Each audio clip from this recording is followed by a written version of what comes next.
Good evening. So I'll start with verse 1 of chapter 71.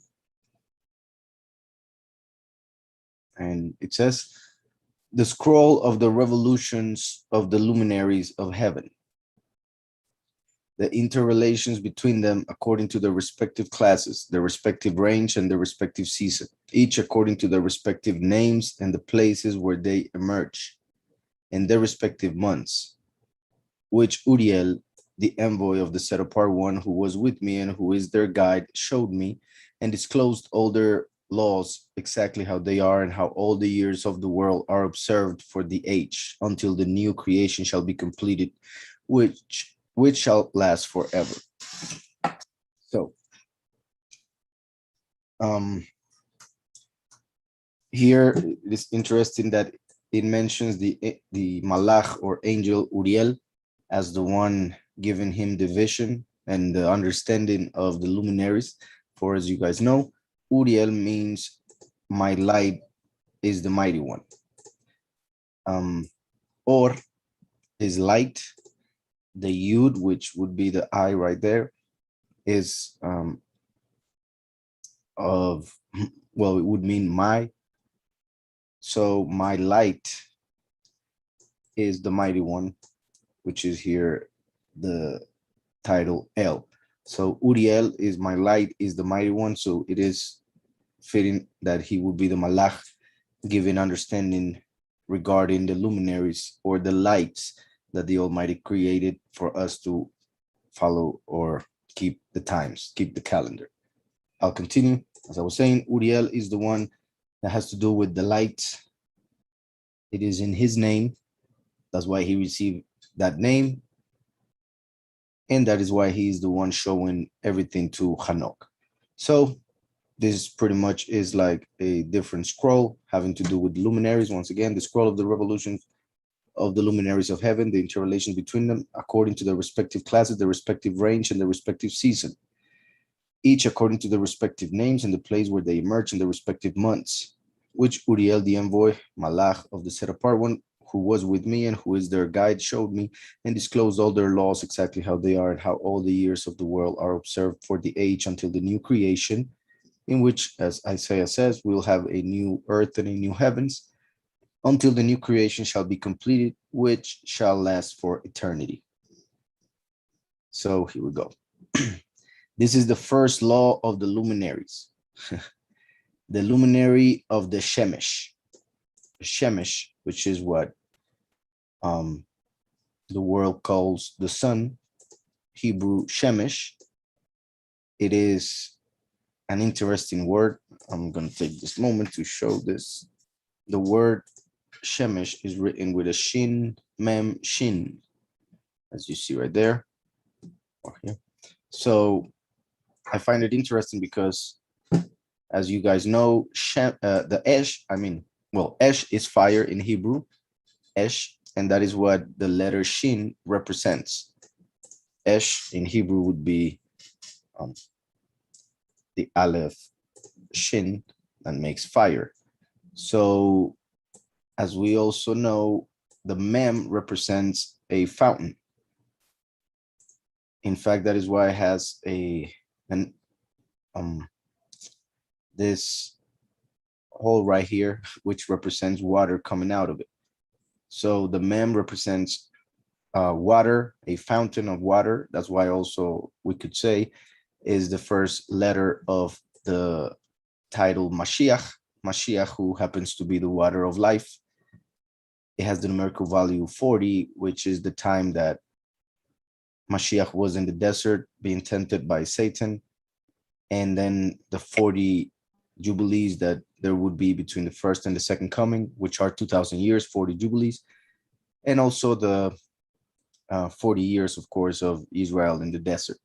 So, and also the Shin is 300, so this would be 640, the numerical value. But my point here is that the Mem is a fountain, a source, pretty much. It represents water, fountain, source. In fact, like I have said, in Hebrew, when there is a Mem connected to the beginning of a word, the mem represents or means from. So that's why it is the source, the fountain. So it is interesting that Shemesh, which is the sun, the luminary orb as it appears in that translation, is a fountain or a source of heat that is surrounded by fire.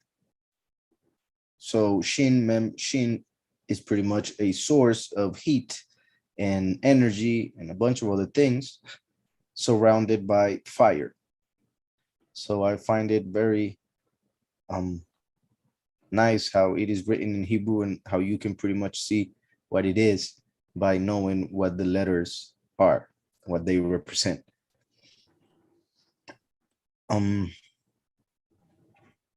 Also, Shemesh is how the first, or well, the first light of the menorah is called, is the one used to light the other ones, and is the one in the middle. Some call it Shamash, just in case, but it's pretty much the same writing. So once again, we can kind of see a menorah right here for the first letter of menorah, which is a lampstand. The menorah starts with a mem. So to light the menorah, you light the candle or the light right in the middle. Menorah starts with a mem. The mem represents Mashiach, and Mashiach is the middle light, the one that gives us all light. That's why he is the light. And he is the water. So we see here the mem representing Mashiach, the water, the light, right in the middle of the menorah. And as we know, the lampstand has 7 lights. So the shin on each side represents 3 lights on each side. So the mem will be right in the middle. So we also have here a representation of the menorah with the name of the middle candle or middle light, and also the connection, obviously, with the sun. And as we know, Yahushua came and said he is the light of the world. That's why he came in the 4th millennium, because it would be the 4th day, and the sun and the moon and the stars were created on the 4th day. So I'll continue with the reading. So as I was saying,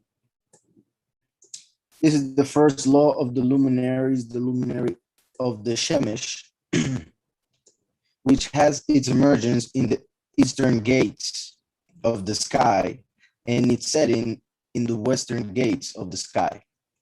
So that is why we see the sun coming from the east and going all the way to the west. There are different gates, as we'll see pretty soon.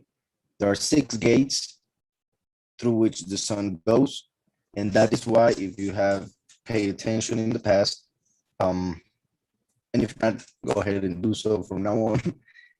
If you go and see throughout the year, doesn't have to be every single day, but at least every month, once or twice, first, in the beginning and the end, but throughout the year, you will see the sun when it starts, let's say, right in front of you. And then if you look at it in a couple months in the same spot, you will see the sun a little bit to one side and then a little bit more. And then by the next year, it goes all the way back.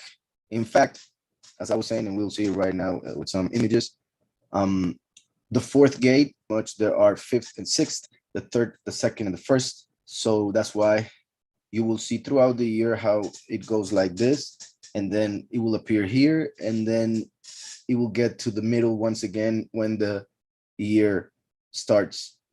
And that again connects with the menorah, for the year begins in the middle and then starts moving and goes on the other side, and then goes all the way to the middle once again to start the year.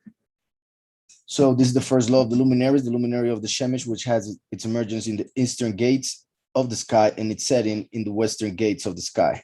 I saw 6 gates, hence the luminary orb emerges, and the gates where the luminary orb sets. So there are 6 gates on one side, 6 gates on the other side. And the moon emerges and is hidden through these gates. So that's why you'll see the sun and the moon going through the same gates, but from our point of view, you'll see, however, since the moon is late 10 days every year, as we'll see eventually, 10 days every year, the movement is slower. And my point is that the sun, let's say, goes here, then you'll see later on the moon going on the same path, and the moon will use the same path as the sun throughout the year. However, its orbit is a lot shorter, meaning its cycle, not its orbit. Its cycle is a lot shorter. So that's why sometimes you see the moon going during the daylight. It is not as exact as the sun. Plus, the sun is the one that gives us light during the day. So it makes the separation between light and darkness. But my point is that is one of the reasons, the fact that the cycle of the moon is shorter. One of the reasons why we'll see the moon also during daylight, but always going through the same paths. So just like you'll see the sun here and then here and then here, if you pay attention to the moon, whenever it's on the sky, you will notice that same path and how it moon sets, how it sets also on the west. So, and the moon emerges and is hidden through these gates, just as the leaders of the stars and those who guide them. 6 gates are to the east and 6 to the west, one after the other in rigorous order, and besides, many windows to the right and to the left of these gates. So there are not only gates in the firmament, but also windows. In fact, we know that because during the flood, Yahweh opened the windows for the waters above to come down. So here's a drawing, and I'll show another image. This was obviously made by the one who translated this book. And I find it interesting that the person that translated this book doesn't believe in the earth and its shape as we do, according to what we see in scriptures. But if we look at the drawing, it is drawing the earth and then the dome. So even though he doesn't see it that way, he kind of drew it because that's how it's understood through the words of Hanoch. So here he is showing 1, 2, 3, 4, 5, 6. I don't know why I see 7 paths, but it's showing pretty much what I was saying, how the sun will come from the east all the way to the west, and depending on the month, it will go on this path or this one or that one. And I even have that. We'll read it in just a moment, but in our calendar, actually, the old version of the calendar, I would write in which of the gates the sun was during each month. But let me go to some of the image that I made to show those gates. This image will show a bit more than what we just read. In fact, you can see we're about to read chapter 72. So, well, hopefully we'll get to that one, where it explains a lot more. So let me show this one first. Obviously, there are reasons why I have come to, conclude that the map that they normally use for the Earth when it comes to the flat one is not so correct because of several things that do not go with that theory as they mostly teach it, because I think there are more people on that map and that idea. However, as I have said, for instance, I use this image. You see the numbers here, 1, 2, 3, 4, 5, 6. Those would be representing, those circles would be representing the movement of the moon and the sun. during the months that you see in the yellow. So in the first month, it is going to the fourth gate. Then for the second month, it moves to the north and it goes through the fifth gate. And so you will see it still coming from the east, of course, to the west, but a little bit more to the north. Then on the third month, you will see it a bit more to the north, and that is when it is going over what is called the North Pole. So that is the time when the South Pole is in darkness. As you guys can check how that happens, those who are close to the middle or the equator don't get to see that. In fact, well, I am pretty close to the equator. So we have very set 12 hours and 12 hours, 12 hours of light, 12 hours of darkness. The United States, as you can see, is pretty much under the fifth gate. So that's why there are changes of hours, because there are times when the sun sets really late, right? Sometimes, well, 8, 9, 10, depending on where you are in the United States. So there are a lot more hours of light because the sun is right on top of it. So that's why there's more light than darkness. If you're on the equator, you have 12 and 12 pretty much. There's a bit of a difference in minutes depending on the gate where it is.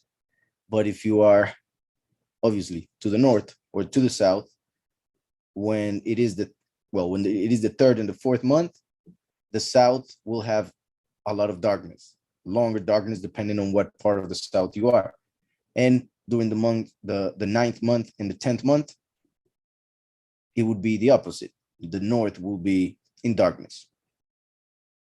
So the yellow are the months in which the sun or moon goes through the 6 gates represented by the green. Like I was saying, the map that they normally use is the one that they used on the UN logo. And I understand why they do it, as in they hide it in plain sight. They always do that with the truth.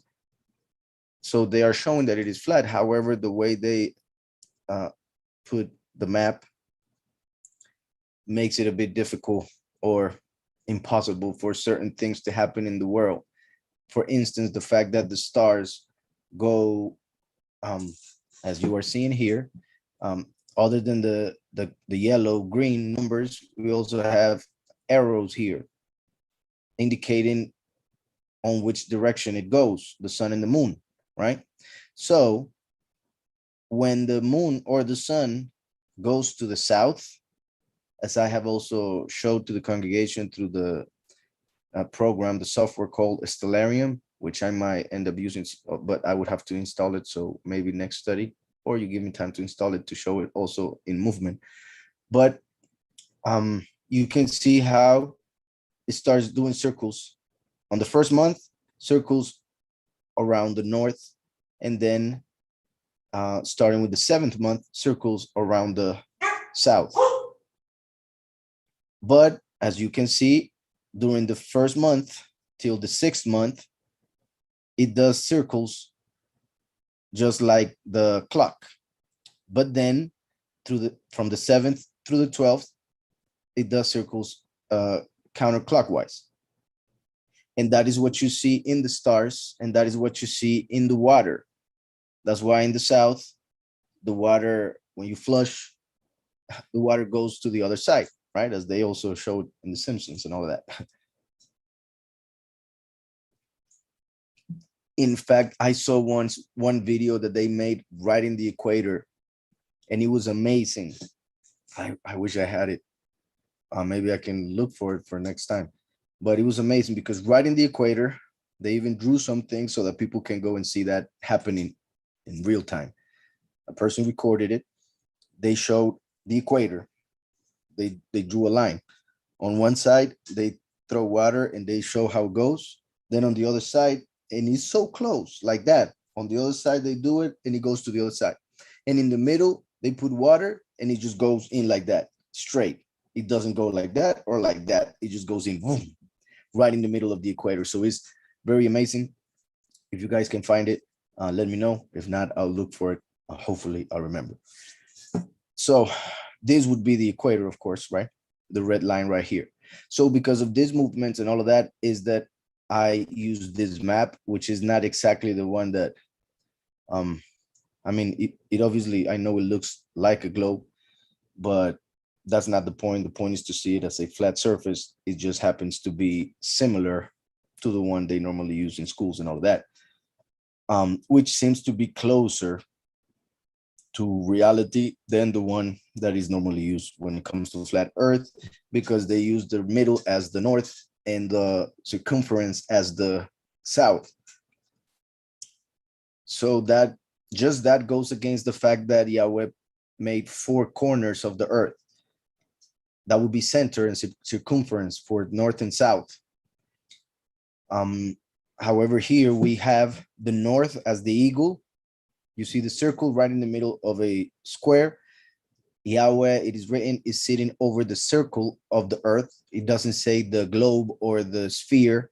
In Hebrew, there is a word for circle, which is 2-dimensional, and another one for sphere or ball, which is 3-dimensional.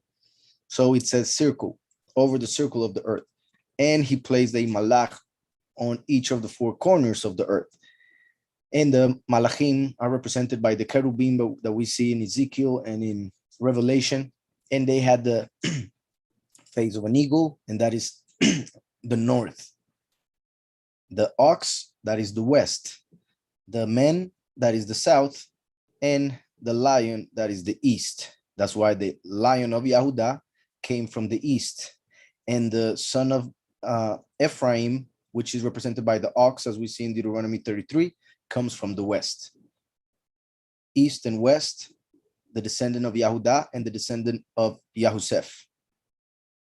North and south, represented by Dan and Reuben, which are the tribes. Also, this is how Yahweh placed the tribes through the 40 years that they travel through the desert around the Mishkan. So he used that same formation. Dan as the main tribe on the north, Ephraim as the main tribe on the west, Reuben as the main tribe on the south, and Yehudah as the main tribe on the east. As I always say, also in Hebrew, east is the same as the front. West is the back. That's why when Moshe told Yahweh to show him his way, meaning the son of Yahweh, Yahushua, the way. Well, there's a whole revelation over there, but then he says to show him his kabod, his honor. And he says, you will only be able to see my back. So the way is the lion of Yehudah that came from the east. And the kabod, the honor, is the last who comes from the back, from the west. That's why he could only see his back. And he has another interpretations, but that is one of them. So here, this is also it shows how the true calendar, as we're about to see, also has only 364 days. And therefore, there are 52 Shabbatot. The 52 is the numerical value of the word Ben, which is sun. And Mashiach said, the Shabbat was made for the Son of Man and not the Son of Man for the Shabbat. So there's a connection between sun, Ben, numerical value 52, and the number of Shabbatot that we would have during the year, because the Shabbat was made for the Ben and not the Ben for the Shabbat. And here's pretty much of what we are about to read in Hanoch, just in a nutshell. So I will say it right away so that it will be in order, so that when we read Hanoch, you'll understand some parts of it. I know it's in Spanish. I don't think I didn't make this one in English. So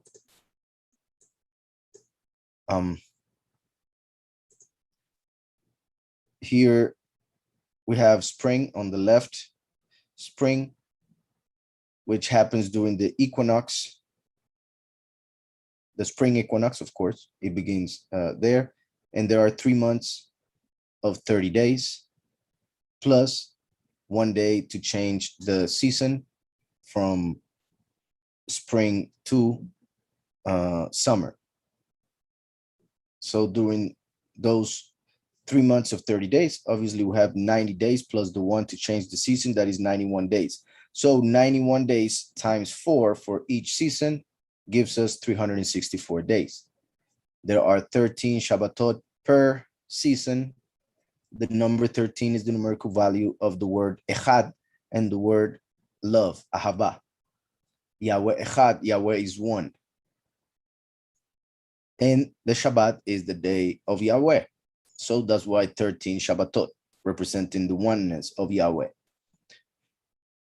So summer on the right top corner, it begins with the summer solstice.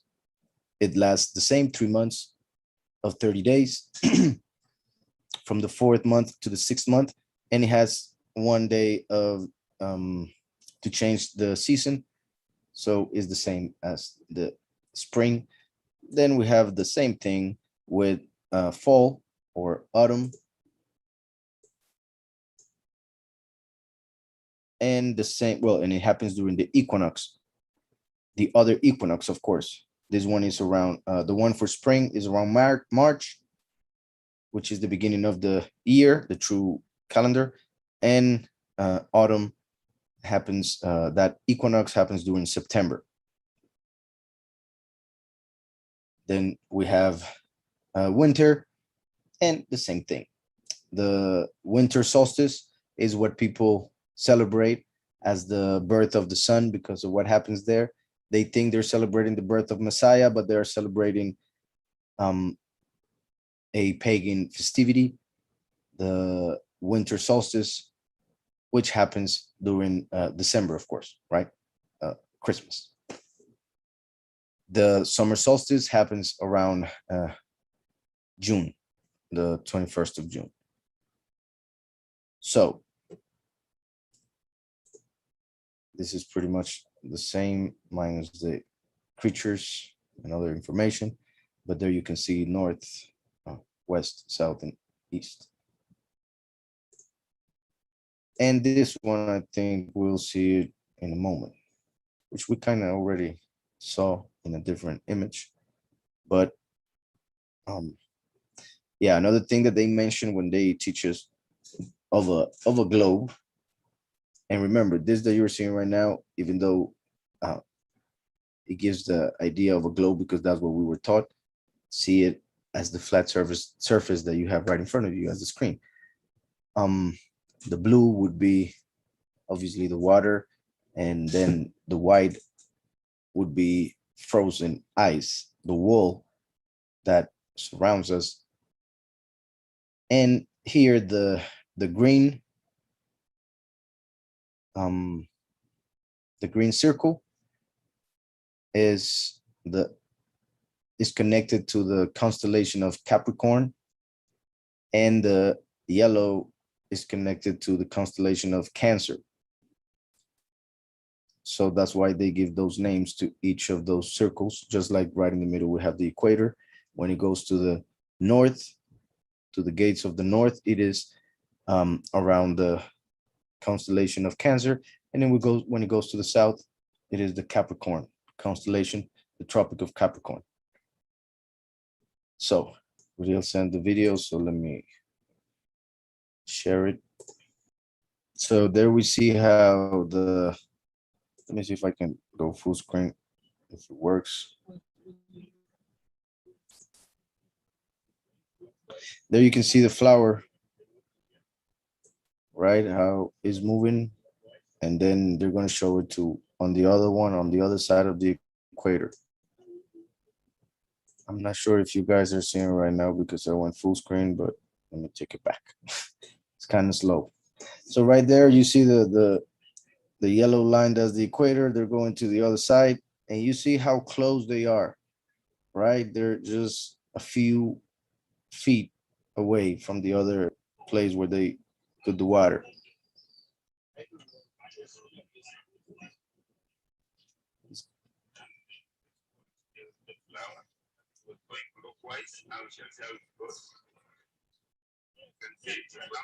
So now the flower is going to the other way, to the other side.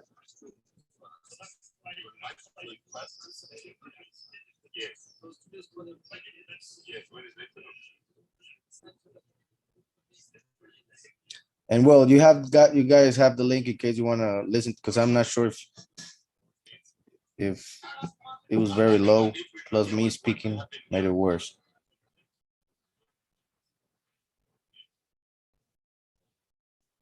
And right in the equator,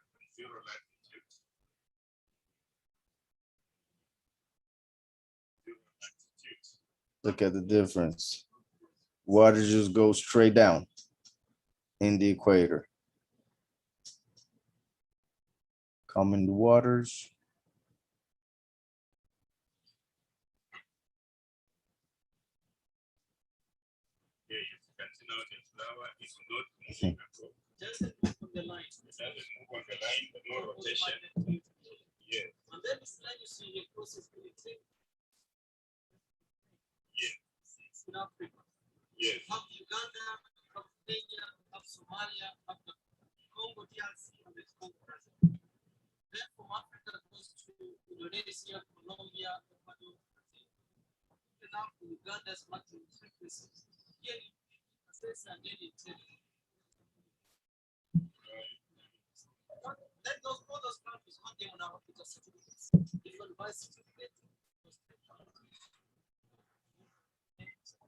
So,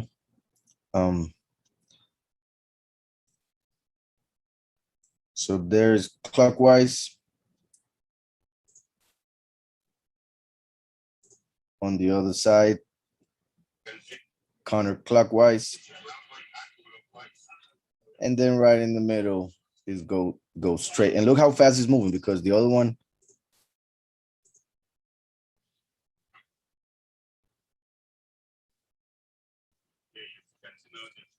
so yeah. So thank you, brother Uriel, for sending it. And it was Uriel, by the way. It says the videos where you see the sun as a ball above the clouds, would that be the real size?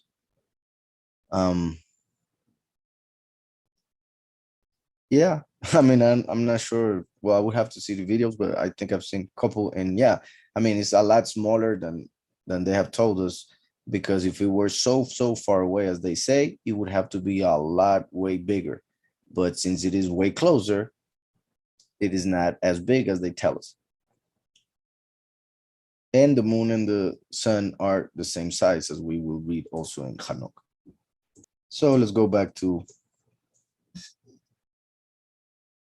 Hanoch.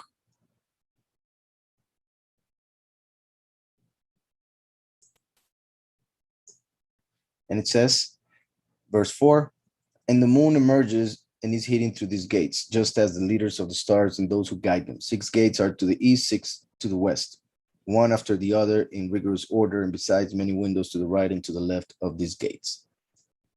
First, there appeared there that great luminary whose name is the Shemesh, and whose lit area is like the circumference of the skies, and is totally full of a fire that illuminates and scorches. So we see here the fire totally full of a fire, just like in the name Shemesh, we saw the fire surrounding the mem. Obviously, we wouldn't have letters on top or under it, for it is a word, but the shin at the beginning and at the end represents the fire that surrounds, and the middle pretty much is the source of that fire, the source of the light. Also, look how it says whose lit area is like the circumference of the skies. So when the sun is going over us, it is making a circumference under it that is huge, pretty much like the circumference of the sky. It is pretty much like when you take a lamp and put it on top of a table and then you move it, you will see, depending on how close to the table it is or how high, you will see how the light shines on the table in the same circumference of the lamp that you're using. And I repeat, if it is low, then the circumference will be smaller. If you take it up, the circumference will be bigger. And obviously, the sun is very high up, not as far as they tell us from the planet they say, or as they call the Earth planet.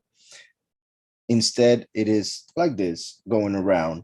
And as it goes around, it gives light like a lamp. And that's why, in fact, you can see in a cloudy afternoon, you can see the sun rays coming like in a pyramid shape.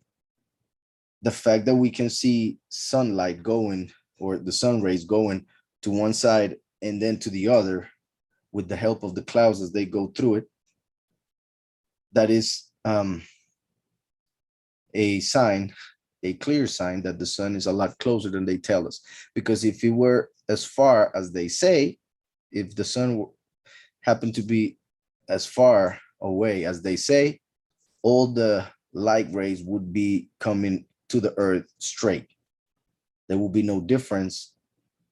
So the fact that we can see during an afternoon sun rays to this side and then to this side, it even helps us to see how far it is or how high up the sun is. So there are some people who have made some calculations and they say it is pretty much like 4,000 kilometers. It is pretty much, well, pretty high up. So it makes the circumference, the lit area is like the circumference of the skies.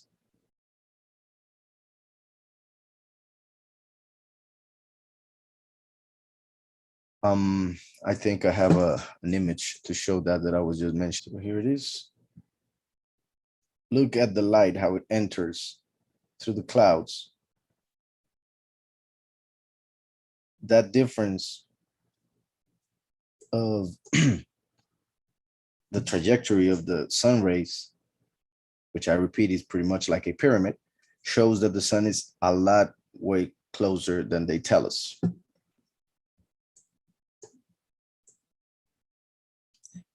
In this lower right corner, you can see how the sun is creating a sunspot. It cannot make a sunspot unless it is right there, super close. If it were as far as they say, there will be no possibility of a sunspot being made as this one right here.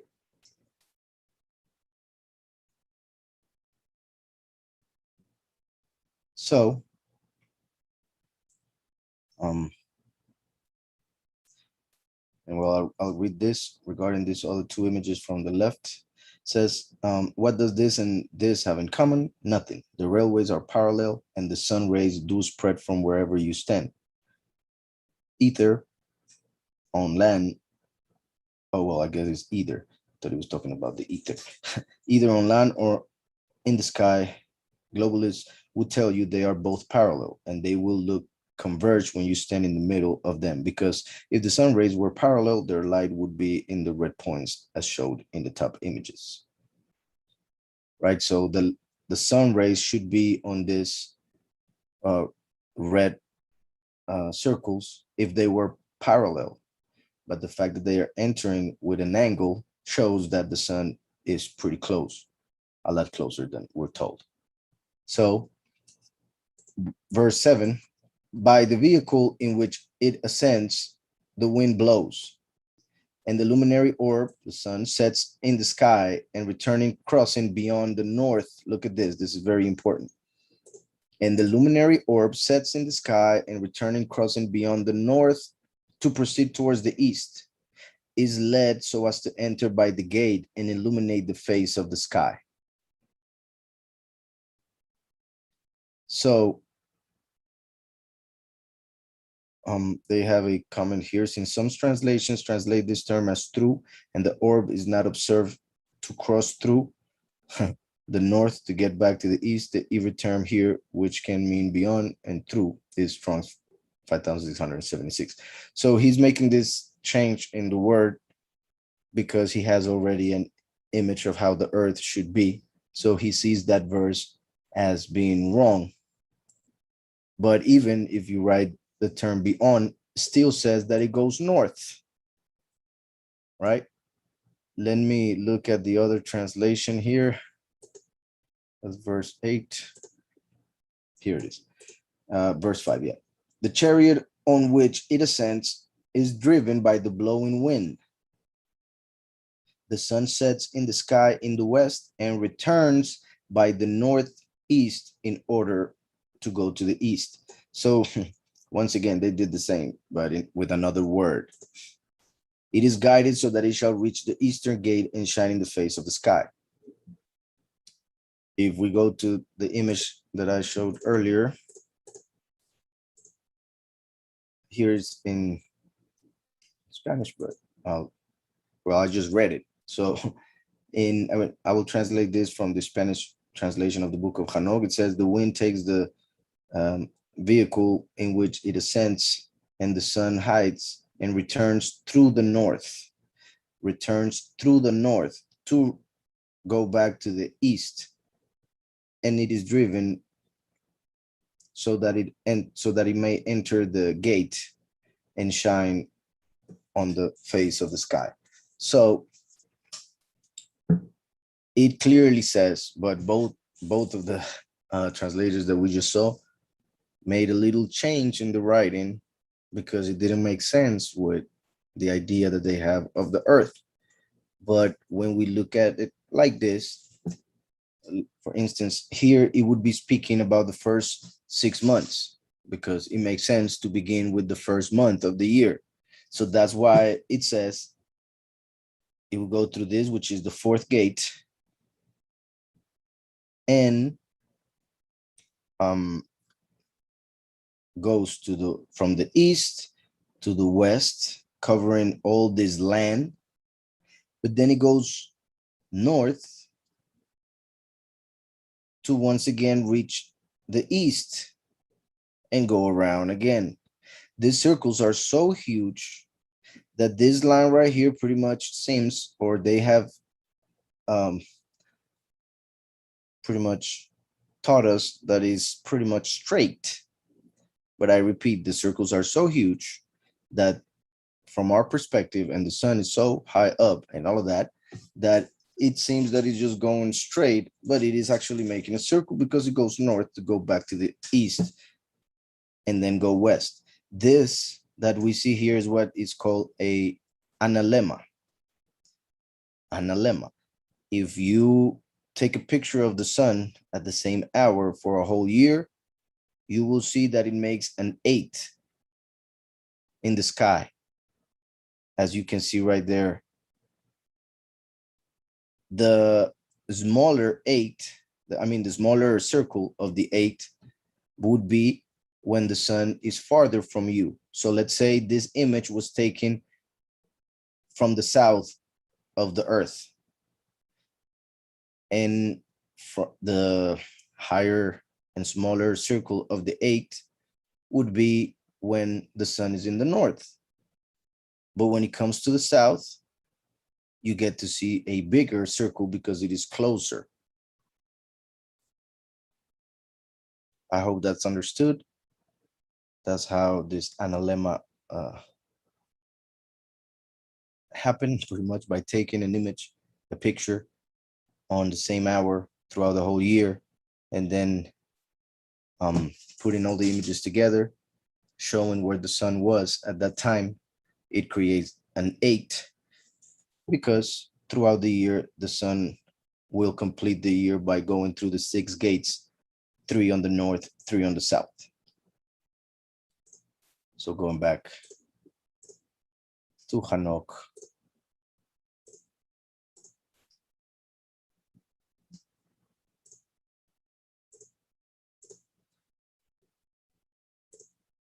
And the luminary orb sets in the sky and returning, crossing through the north to proceed towards the east, is led so as to enter by the gate and illuminate the face of the sky.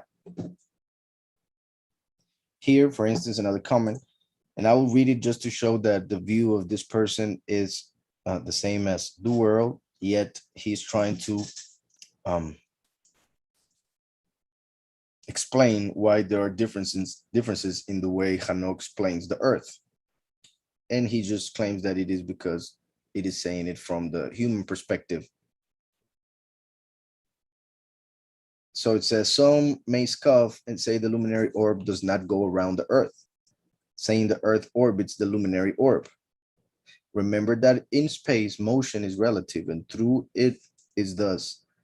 And though it is thus, it depends on your perspective. If in the beginning Yahweh chose the heavens and the earth, not the luminary orb, moon, and stars, this is related from the perspective of those chosen. But beyond this, there exists measurable scientific proof of a fixed stationary non. Oh, okay, there we go. So that, I guess, would say that's weird because I have read from this person that he didn't believe. So I guess there are some things in which he does believe that gets him closer to what he just said right here. Beyond this, there exists measurable scientific proof, which I agree, of a fixed, stationary, non-rotating Earth. So, right there. That's good. So going back to the book, verse 9, it says, during the first month,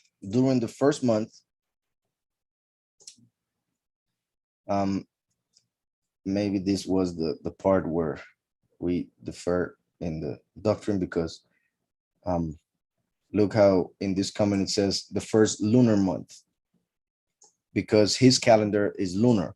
So he remains in that idea of the Jewish people that the day begins with the afternoon, which once again, I have explained in the past many times with scriptures, how the scripture tells us that the day begins with the day, which makes sense, right? 6 in the morning is pretty much, or is actually the hour 0. So 6 in the morning would be the actual beginning of the day. But here, I'll read the comments still. This is the first lunar month of the year, is determined by the next chapter, verse 4 and 6, saying, is the month in which the solar equinox comes while the moon is in its waxing phase. I find it peculiar that it is mentioning the solar equinox, but it's calling it a lunar month. If it's a lunar month, it is by the moon, not by the sun. And the sun is the one that determines the equinox. So that right there is kind of an issue. Then it says, prior to its mid-month full moon, not by mortal men traditions about barley. So here, what he's writing is that he believes that the year is according to the moon, and then makes reference to another belief in a different calendar in which they take some verses from scriptures to say that the way that you start the year is by looking at the barley and seeing how close it is to the harvest. So depending on that, some people decide their calendar at the beginning of their year. So that's what he's making reference to. But I disagree when it comes to the lunar month as the base of the calendar. And we'll see some of that in this book. So it says, during the first month, by this same manner, it emerges by the great gate, which is the fourth of those 6 gates. We saw how the fourth is the one in which the sun begins the year, which are at the rising of the luminary orb. And so those gates are at the extremes pretty much of the heavens of the firmament, which would be where it rises. And in the 4th gate, through which the luminary orb emerges the first month, there are 12 open windows from which issues out a flame when they are open in their proper periods. When the luminary orb I'm sorry, when the luminary orb dawns, it emerges from this fourth gate for 30 consecutive days, and it sets exactly through the fourth gate in the west of the sky. Right there, we're being told the first month lasts 30 days. That's it. Like I said, the lunar month doesn't last 30 days. Well, sometimes, but like half of the time, because it depends on the phases of the moon when the year begins, which would be when it comes to the lunar month, it begins with the new moon, which is when you see the first sign of light from the moon. And sometimes they are months of 29 days, sometimes 28, sometimes 30. But as we will see, the moon is late by 10 days at the end of the year.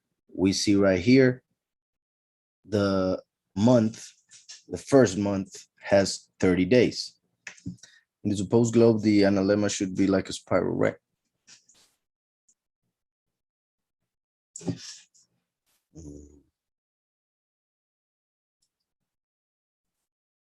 I'm trying to figure out how it would be, because let's say according to them, 1/2 of the year, we would be on this side of the sun. And then on the other part of the year, we would be on this side. So I think some would claim that you could still get the 8. I wouldn't be surprised if some people would claim that you would still get that image. But yeah, perhaps a spiral or something similar. I would have to get deeper into that to try and figure out what would be the path drawn in the heavens if the earth were going around the sun as they tell us, unlike what we actually see in the sky. Yeah, that would take a while.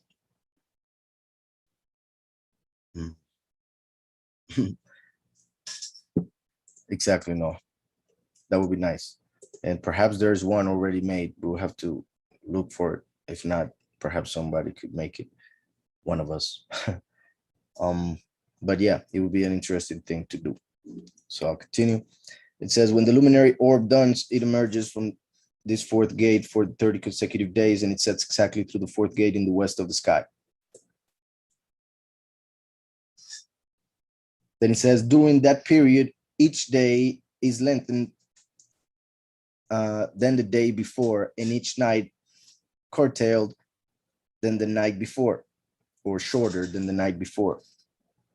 So what it's saying, once the equinox happens, and as we will see, and Hannah will mention it, the equinox is the day when there is exactly the same time of light and of darkness. So that means that it is when the sun goes right to the middle of the earth, right above us, in the middle of the earth. Therefore, it will be 12 hours of day, 12 hours of night. It is in the middle, in the equator. After that, when it starts going north and doing, well, as I showed through the other gates, when it starts doing that, as it said over there, during the first 30 days, each day is lengthened than the day before, and each night shortened than the night before. So it is talking from the perspective of someone who would be, once again, I repeat, in the middle, but as the sun starts going north, the night gets shorter and shorter. In fact, well, I'm sorry, this would be somebody who's a little bit higher than the equator. So the light begins to be lengthened, longer the day, because there's more sun above it as it goes to the north, and the night shorter. As I was saying, when it goes all the way to the north and is doing the circles on top of the north, what they call the North Pole, then the South Pole is in complete darkness. And I'll show some other images when we get to that.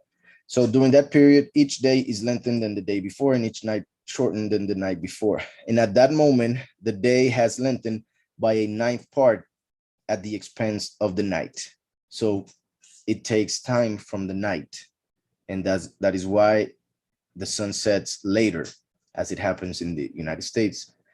the day becomes equal to 10 parts, and the night exactly 8 parts. Then the luminary orb leaves this fourth gate and sets through the fourth, and returns to the fifth eastern gate at the 30th morning, after which it emerges from and sets through the fifth gate. So you guys saw that, how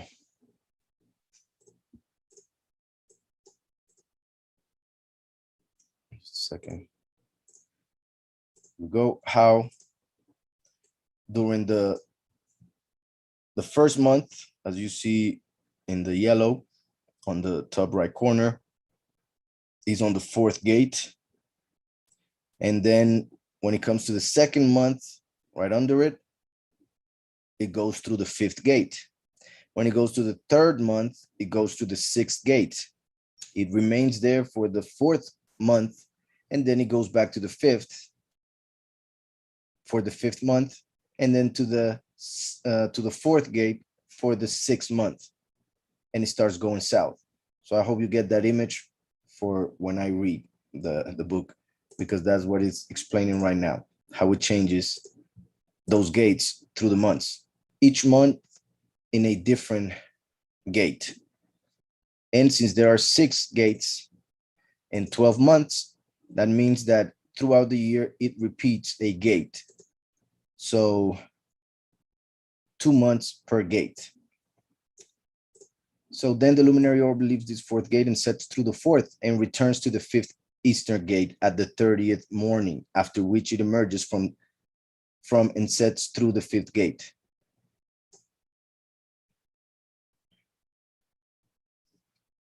Then it says, then the day becomes lengthened by a second portion. Look how also it said here, to the fifth eastern gate at the 30th morning. So the day begins in the morning, not the afternoon, because then it would be talking about when the sun sets, not when the sun rises. I hope that's understood. If the calendar was, like they say, and it started, like the day started in the afternoon, then Hanoch should be focusing on when the sun sets, not when it rises. So the fact that it says, and it returns to the fifth eastern gate at the 30th morning, that means when the 30th day is beginning, after which it emerges from and sets through the fifth gate. So after the 30th morning, it goes to the next gate. Then the day becomes lengthened by a second portion, so that it becomes 11 parts, while the night becomes shortened and becomes only 7 parts. So the more it goes north, from the fourth to the fifth, and then to the sixth gate in the north, the day gets longer and the night gets shorter. And it returns to the east and enters by the sixth gate and emerges, and it sets through the sixth gate for 31 days on account of its sign. So look at this. Once again, this confirms that the calendar is solar and not lunar, because it just said 31 days. You don't have 31 days in a lunar calendar. Look at this here. You can see the Jewish calendar, and they already, because of all the cycles that they've been through, they pretty much know that when it comes to the moon, the first month lasts 30 days, the second 29, the third 30, the fourth 29, then 30, then 29, then 30, then 29 or 30, then 30 or 29, then 29, then 30, then 29. So there's no month of 31 days. Hanoch just mentioned, and it returns to the east and enters by the sixth gate and emerges, and it sets through the sixth gate for 31 days on account of its sign. The sixth gate for the third month and the fourth month, but it is the third month that it has 31 days. So the sixth gate on the third month. And we have here that the third month to them, to those who follow a lunar calendar based obviously on the moon, the third month has 30 days, not 31. So this is not according to Hanoch. And the moon will not last 31 days. The longest would be 30. And earlier I said the shortest 28 because of what sometimes or would happen when it comes to Yom Teruah, how they follow Yom Teruah, or what they call Rosh Hashanah, in which they had to get the testimony of people who would see the moon rising in order to pronounce the beginning of the month and therefore the feast. So they would take it as if the month could end at the 28th. So they would look from the 28th for 48 or even more hours to see if the moon, the new moon, would appear, and then they would begin the next month.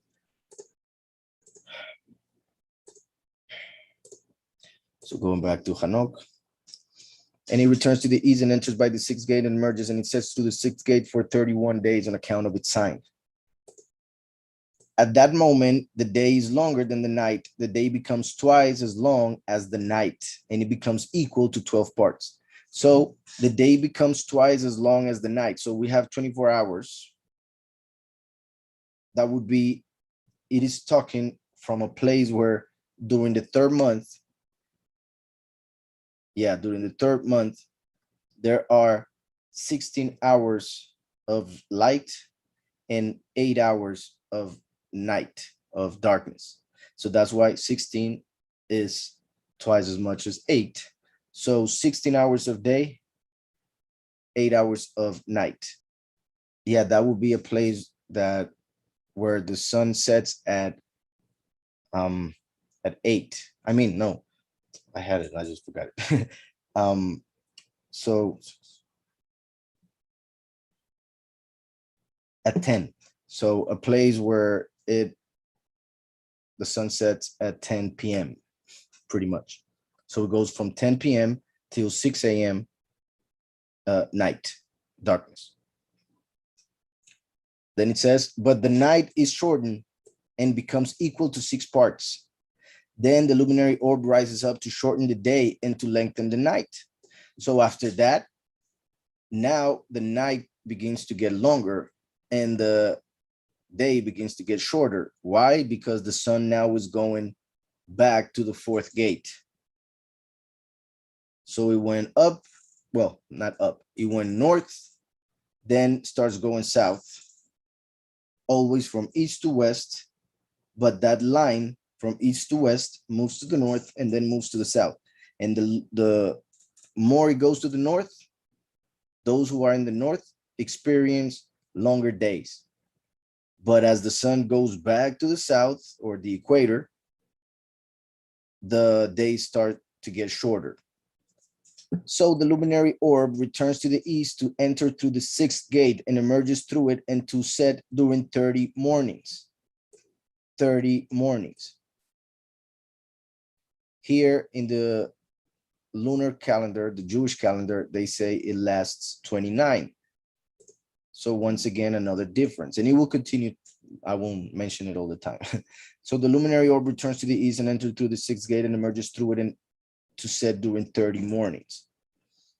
It hasn't said, and it won't, that a month lasts 29 days. It's always 30 and sometimes 31.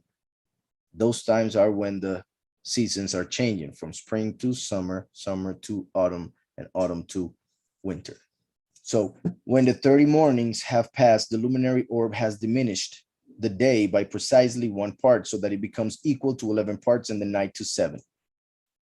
Here, instead of dividing the day in 24, Hanoch was dividing the day in 18 parts. So instead of talking of 24 sets or 24 hours of 60 minutes, it's pretty much 18 hours of 90 minutes. So then the luminary orb leaves the west through that 6th gate and proceeds to the east and emerges through the 5th gate during the 30 mornings and sets in the west again through the 5th gate of the west.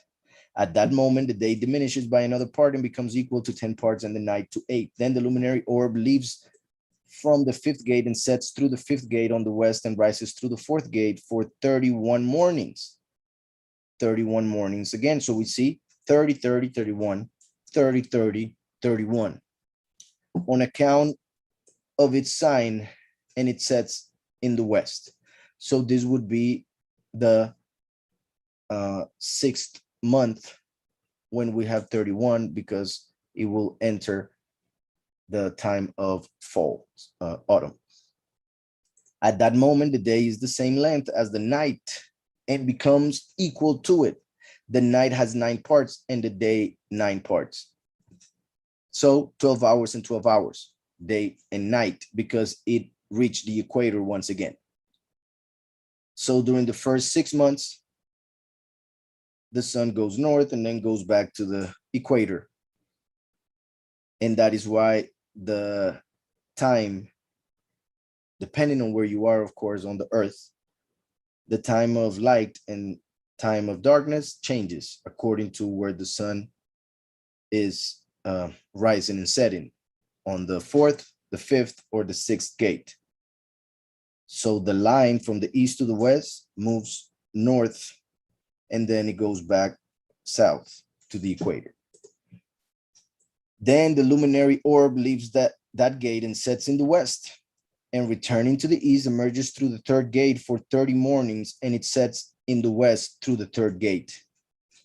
At that moment, the night is longer than the day and then the nights before, and each day is shorter than the day before until the 30th morning. The night is equal to exactly 10 parts and the day to 8. So if you are in the north and the sun starts going south, the darkness begins to lengthen and the day gets shorter, the light. 28, the luminary orb, which leaves through the 3rd gate and sets in the 3rd gate in the west, returns to come up in the east and emerge through the 2nd gate of the east for 30 days. We have the other 2 months of 30 days. And the same way it sets through the 2nd gate in the west of the sky. At that moment, the night is equal to 11 parts and the day 7. It says, then the luminary orb, which dawns at that time through that 2nd gate and sets in the west through the 2nd gate, returns to the east, proceeding through the 1st gate for 31 mornings. So there we have another season completed, autumn, fall. That's why we get to 31 mornings. We are being told one by one each of the months, and none of them are according to the moon. They are all according to the sun. For it is talking about the luminary orb, the Shemesh. It's not talking about the moon. And sets to the 1st gate in the west. At that moment, that night has lengthened to the point where it is twice the length of the day. The night is equal to 12 parts precisely, while the day to 6. So at that time, pretty much when the sun is way to the south, those who were in the north, and one part of the north, of course, is not for all north. It depends on where you are, far or closer to the equator.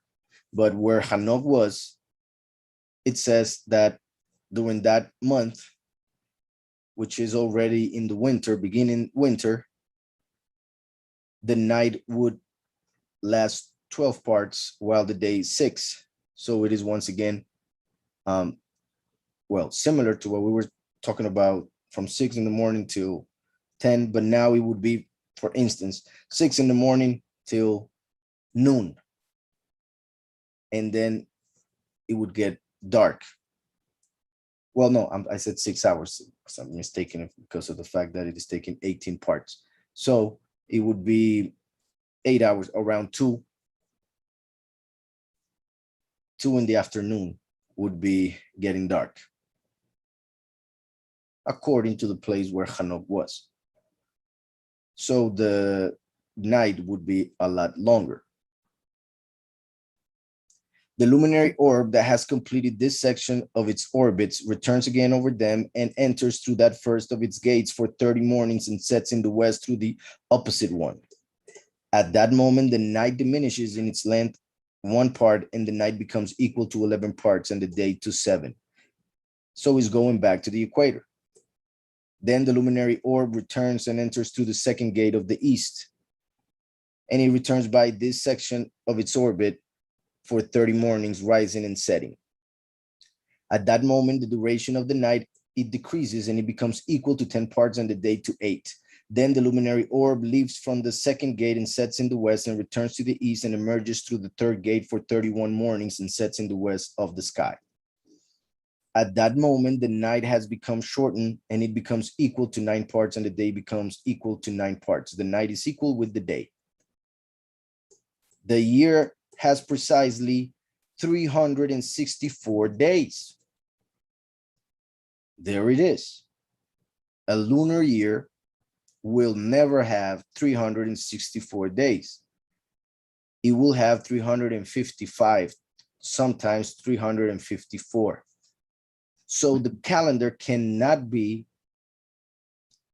based on the moon as the Jewish calendar is. And with just that understood, then it is impossible for the day to begin during the afternoon. Because how can the sun be the one telling us the times, yet we'd start the day with the moon? We must base our timekeeping, our calendar, with the sun, which is the head of the luminaries, as we see in Genesis.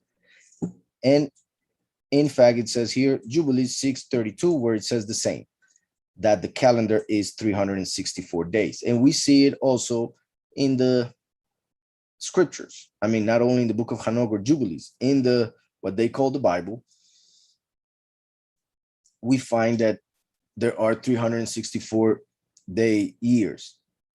We see it in the book of Ezekiel when we count some of the days that are mentioned when Ezekiel did some things. You can count those days and see that it is a 364-day year. And when it comes to the prophetical in the book of Daniel and in the book of Revelation, it mentions, for instance, times, and half a time, 1,260 days as 3.5 years. 1,260 days as 3.5 years would be years of 360 days. As I mentioned, and as we saw in the book of Hanoch, there are 30, 30, 30, 31. First month, second month, third month. So every third month of each of the seasons has an extra day. So it has 24 hours for the seasons to change. But during those 24 hours, the sun doesn't change its degrees when it comes to the 360 degrees that it makes over us. So the circle has 360 degrees. Each of those degrees representing 1 day.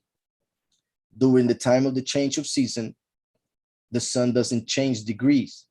So that's why those 4 days in which the degrees are not changed are not mentioned when it comes to the prophetical years of 360 days, like we see in the book of Daniel. But even when we have those 360 days, which I repeat, agree with the calendar, because the calendar has 360 days in which the sun changes degrees.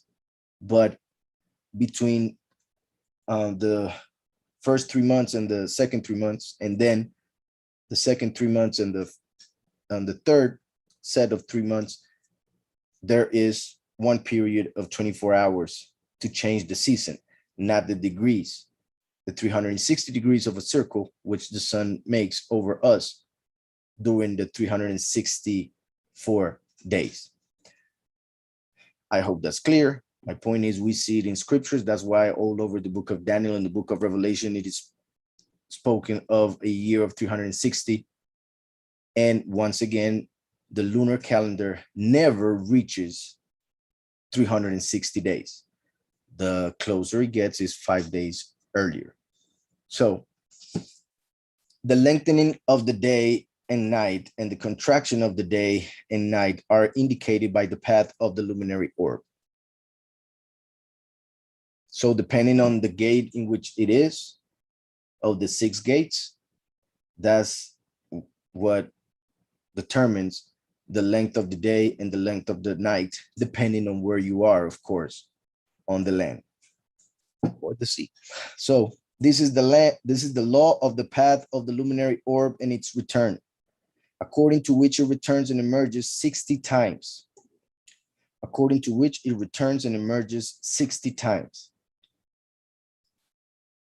It says that it is 60 days in the same gates, 30 days twice every year. Yeah, what I was saying regarding how there are 6 gates, but there are 12 months.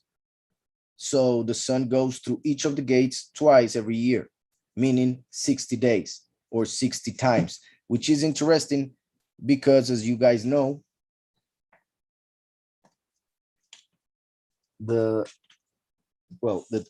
22 letters of the alphabet in the Hebrew alphabet have a numerical value, and the letter that has the numerical value of 60 is the Samech, which happens to be a circle.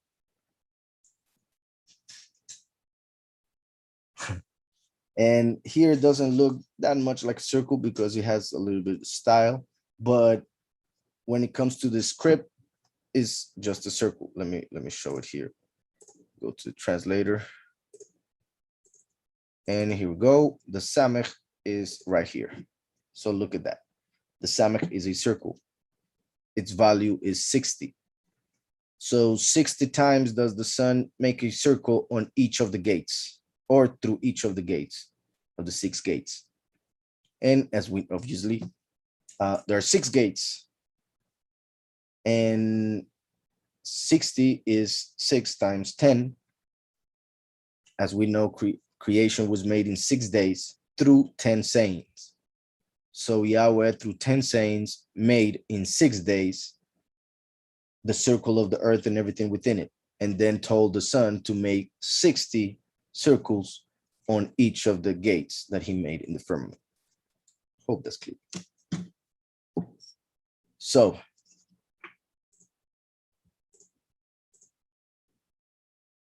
then it says, this is the great, look at that. And this goes with the question that I was just told.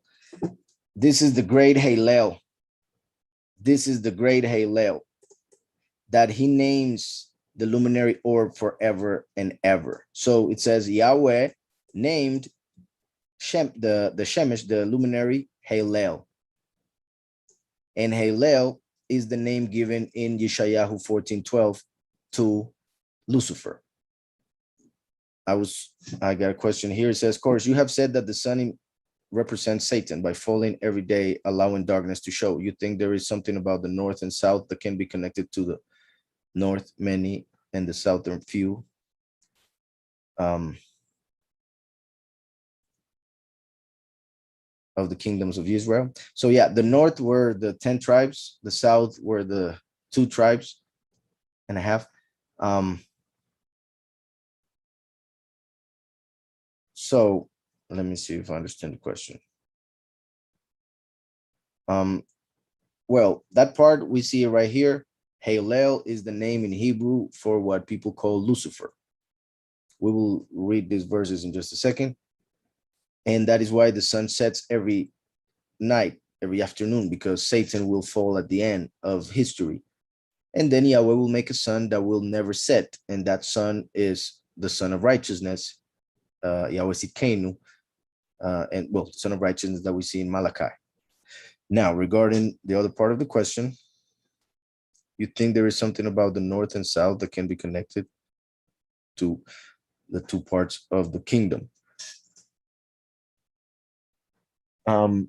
Yeah, for sure, but I'm not sure, like, really, if you're pointing to something specifically, of if you're thinking of something, you can tell me.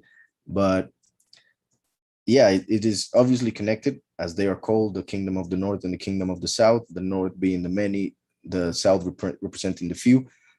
Interestingly enough, the scripture says that the evil will come from the north. Destruction the destruction of the world will come from the north, the beast and all of that. And the many will follow that false doctrine until it is too late for them to be able to be saved, but not to be justified. So they will be, as we have seen, taken and killed, but then justified in judgment. So the fact that they would be represented by the north, and the north is connected with evil, then that would show how they would go through the great tribulation. Those who are in the south represents blessing. And as we saw, on the north was the eagle, on the south, the man. So blessings for humans represented by the south, which represents the few, the chosen few, who will be saved and transformed and made one with the Son of Man, who is their leader. And then in the north, we have the eagle, which is connected to the worst kingdoms that have been on this earth. They have used the eagle as their symbol. And that's why they have brought a lot of evil to the world. And it is pretty much who will fool a lot of the many. Then it says, this will be a teaching I'll have to watch more than once to get complete. Maybe that you mentioned about the sizes of the circuits of the sun being the north larger and the south smaller, or is this vice versa? No, the circuits of, no, what I said regarding being smaller or bigger had to do with where you were standing, because they are, okay, let me show it once again here.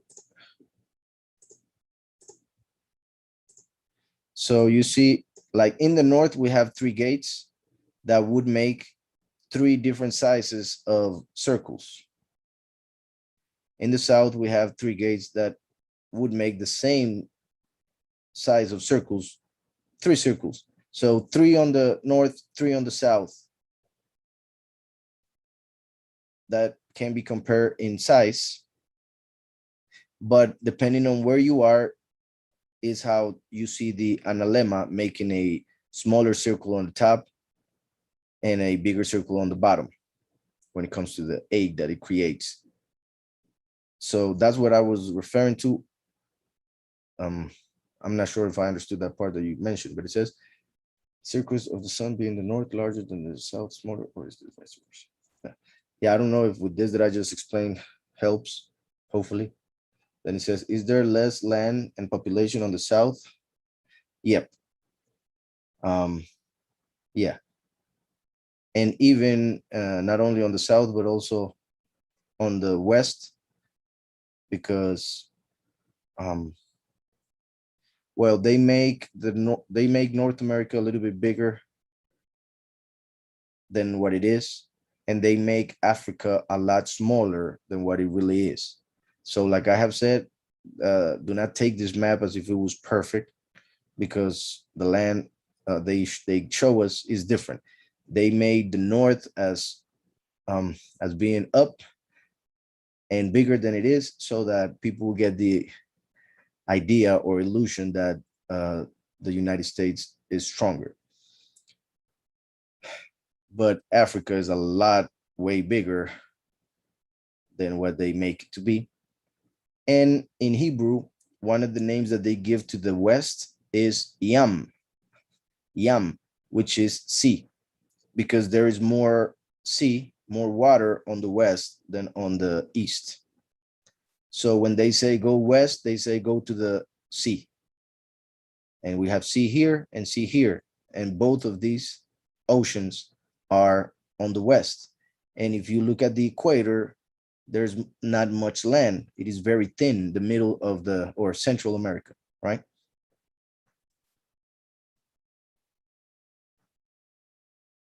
The word turns it again, and the world turns it again, as in the Wizard of Oz. The north is the good witch, when you just told us the north is the evil. Yep. Yeah, scripture tells us that in Jeremiah, and kind of hints to that in many other parts of scriptures. And you know how the Wizard of Oz was an illusionist, pretty much. He made the big illusion that he was so powerful and all of that, and he was just somebody weak behind the curtain, the curtain, and that represents Lucifer, right? Through illusion, he has fooled the world. All good, Sally. Blessings. Let me see if there are questions in the other chat. Blessings, Rosalia. Thank you, sister.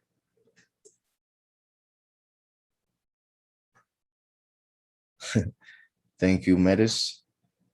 And yeah, I guess he didn't write again, right? So I was gonna answer him and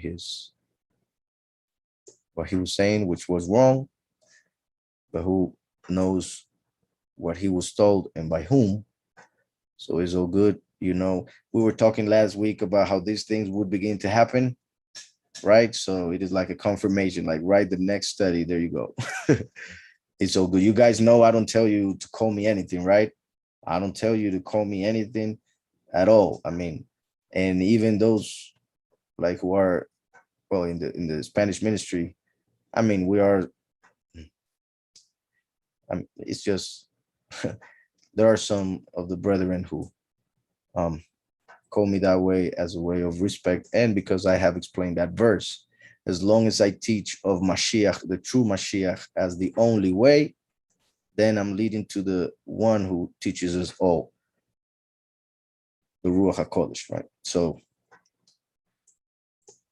that same verse talks about not to call anybody father, but then Mashiach tells us, when you pray, pray this way, Father who are in heaven.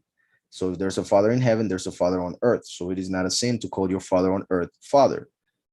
It is a sin to call a person who claims to be your father to take the place of Yahweh.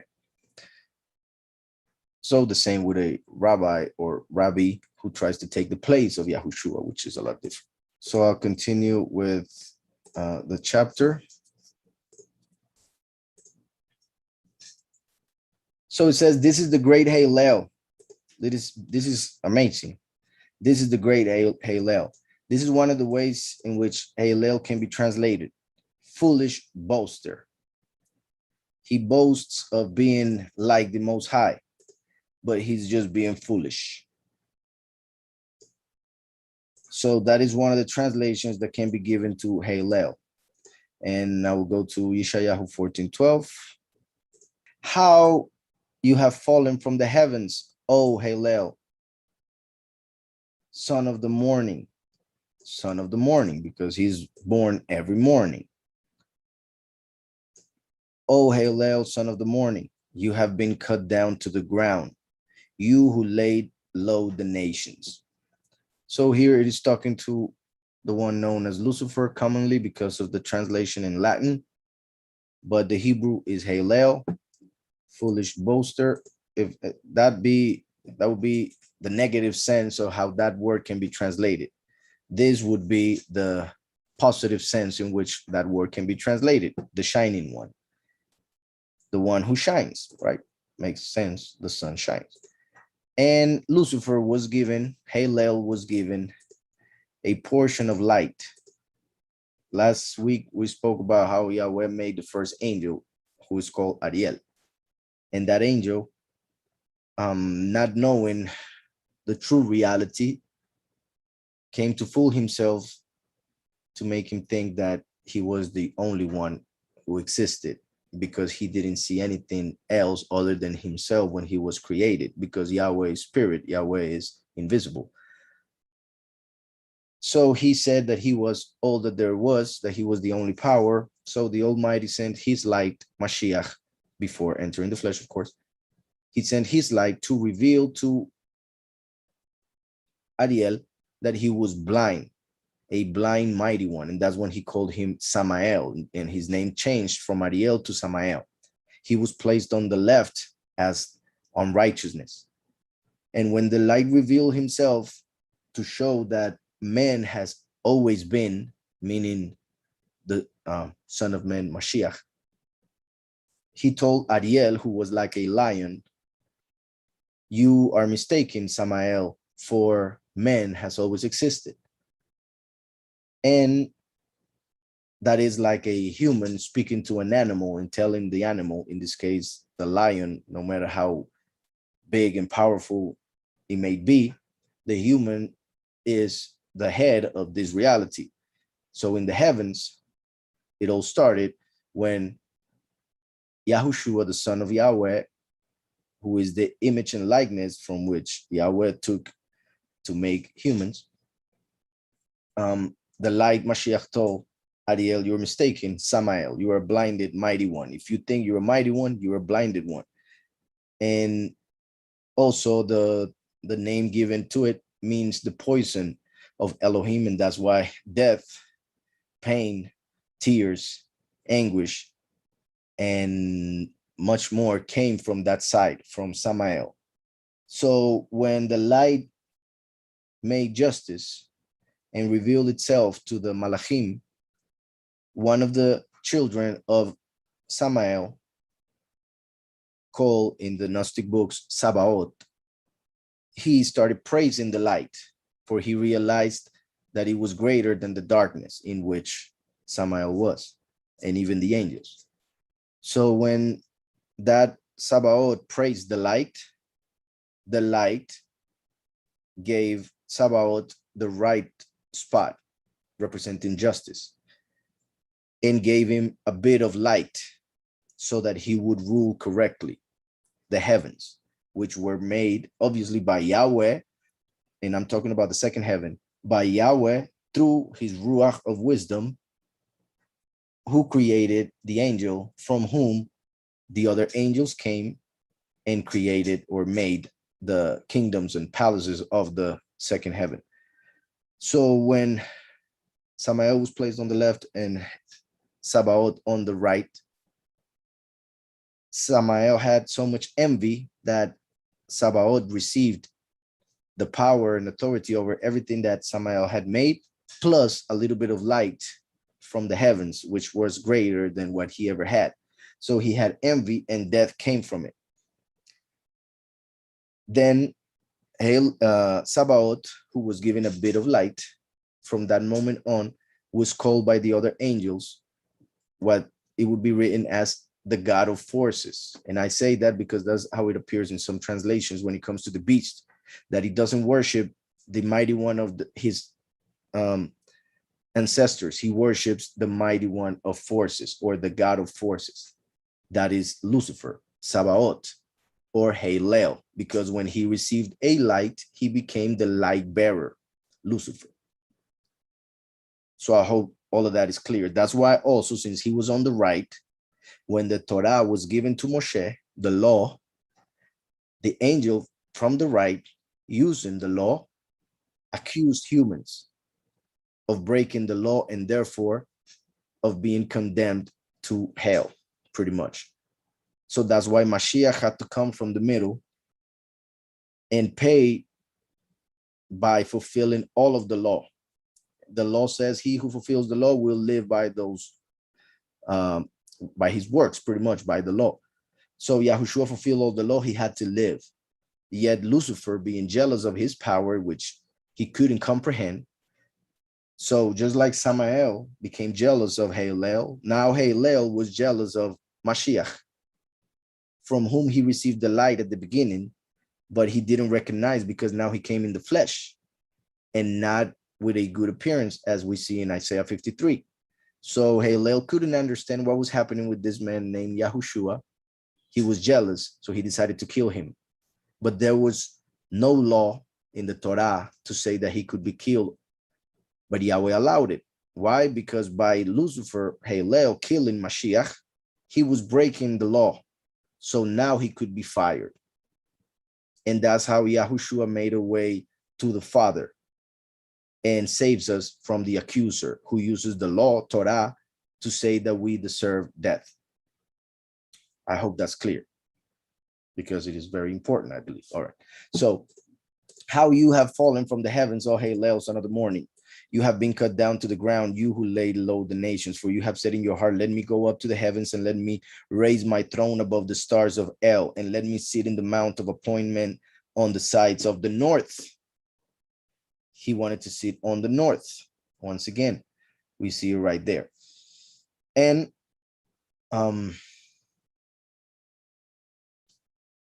it should be obvious, and I guess it is for us who have received the Ruach by the Father, not just the Ruach, just regular common sense. It is impossible for a creation to be like its creator. Because, and well, even like take it a higher level, it is impossible for something which had a beginning to be like that which never had a beginning. Yahweh, who always was, is, and will be, cannot be compared to anything else that came after him and therefore had a beginning. So Lucifer had a beginning when it was created. So he cannot ever be like the one who created him. But that's how blinded he became by the light that he was given, by the what later became also the leaven of the Pharisees. He was boasting as being like the Most High, and that is when Michael came out and said his name, what became his name, Michael, who is like the Mighty One. A rhetoric question, nobody. So Hillel was completely wrong to think that he could become like the Mighty One. Another verse that was shown here, Zechariah 11:2.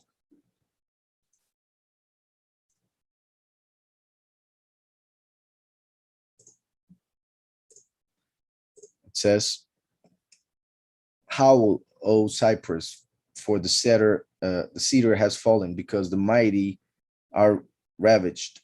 Howl, O oaks of Bashan, for the dense forest has come down." The dense forest has come down. Forest represents an army. Army in Hebrew is Sabaoth. So this is a metaphor pretty much referring to Lucifer falling, Sabaoth falling down. No matter how big his army is, he's going to fall down with the third of the angels. That is his army, as we see in Revelation 12. Look at that. Hallel. Hallel Berosh Hinafal. I wonder why they gave that translation to it. This could be translated also as Hallel, which we know is Lucifer, who was the head who would fall. And that because of the Rosh here, right here. Rosh means head. The bed here can be taken as with or in. And I just want to make clear this pretty much this word would actually have the root of barash, but I'm just explaining it in a different way to show how Rosh or Hallel was a head in the heavens, but then it fell, represented by the word nafal. I will look at this for a moment in. So it would be a lot better if they would write Hallel instead of what they wrote. Let me see how they put it here.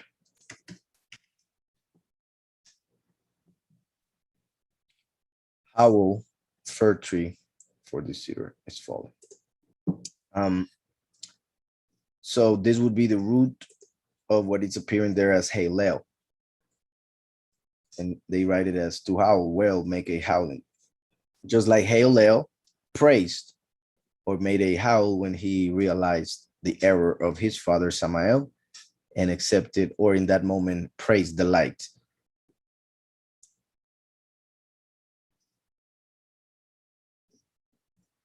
And then the other one, Berosh, which is the cypress, right?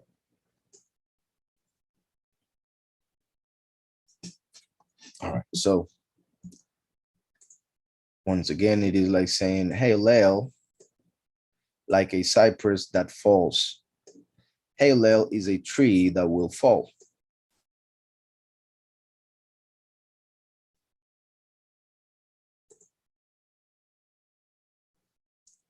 in just to make it clear, Halel or howl, cypress, because it fell, the cedar, etc., etc. So let me go back to Hanoch. That was an important verse. This is the law of the path of the luminary orb and its return, according to which it returns and emerges 60 times. Like the Samech, this is the great Halel, that he names the luminary orb forever and ever. The one which exalts itself, the one which exalts itself. That is also important because Lucifer decided to exalt himself. And that is why most of the religions in the world are sun, they are based on sun worship, because Lucifer used the sun as the most powerful creation that is seen from this reality to fool the nations, to make them think that he, Halel, is the most high, the mighty one. Then it said another verse, 2 Corinthians 10:18. And it says, 18, for not he who commands himself is approved, but he whom the sovereign or master commands. But I guess this was, it was 17. But he who boasts, let him boast in Yahweh. That is from Jeremiah also, when it speaks about how we shouldn't boast because of our strength, because of our wisdom, because of our riches. The only thing that we could boast about is about knowing the Creator, that he is good, merciful. That is the only thing that we can boast about. But Lucifer decided to boast about himself being wise when he received that wisdom from the Most High. So he was blinded by the light that was given to him. So there are two ways of being blinded: by the darkness. So imagine being in darkness like a blind person would be. And then by the light, as let's say you're in the darkness like Lucifer was, because he was a son of Samael, but then he received a light which is so powerful that it would be like going from darkness and all of a sudden having a light being shined on your eyes. You would go from one type of blindness to a different type of blindness. And those are the left and the right. So the left represents those who are clearly evil, and the right are those who pretend to be sons of the light, those who pretend to be good, yet inside have bad intentions.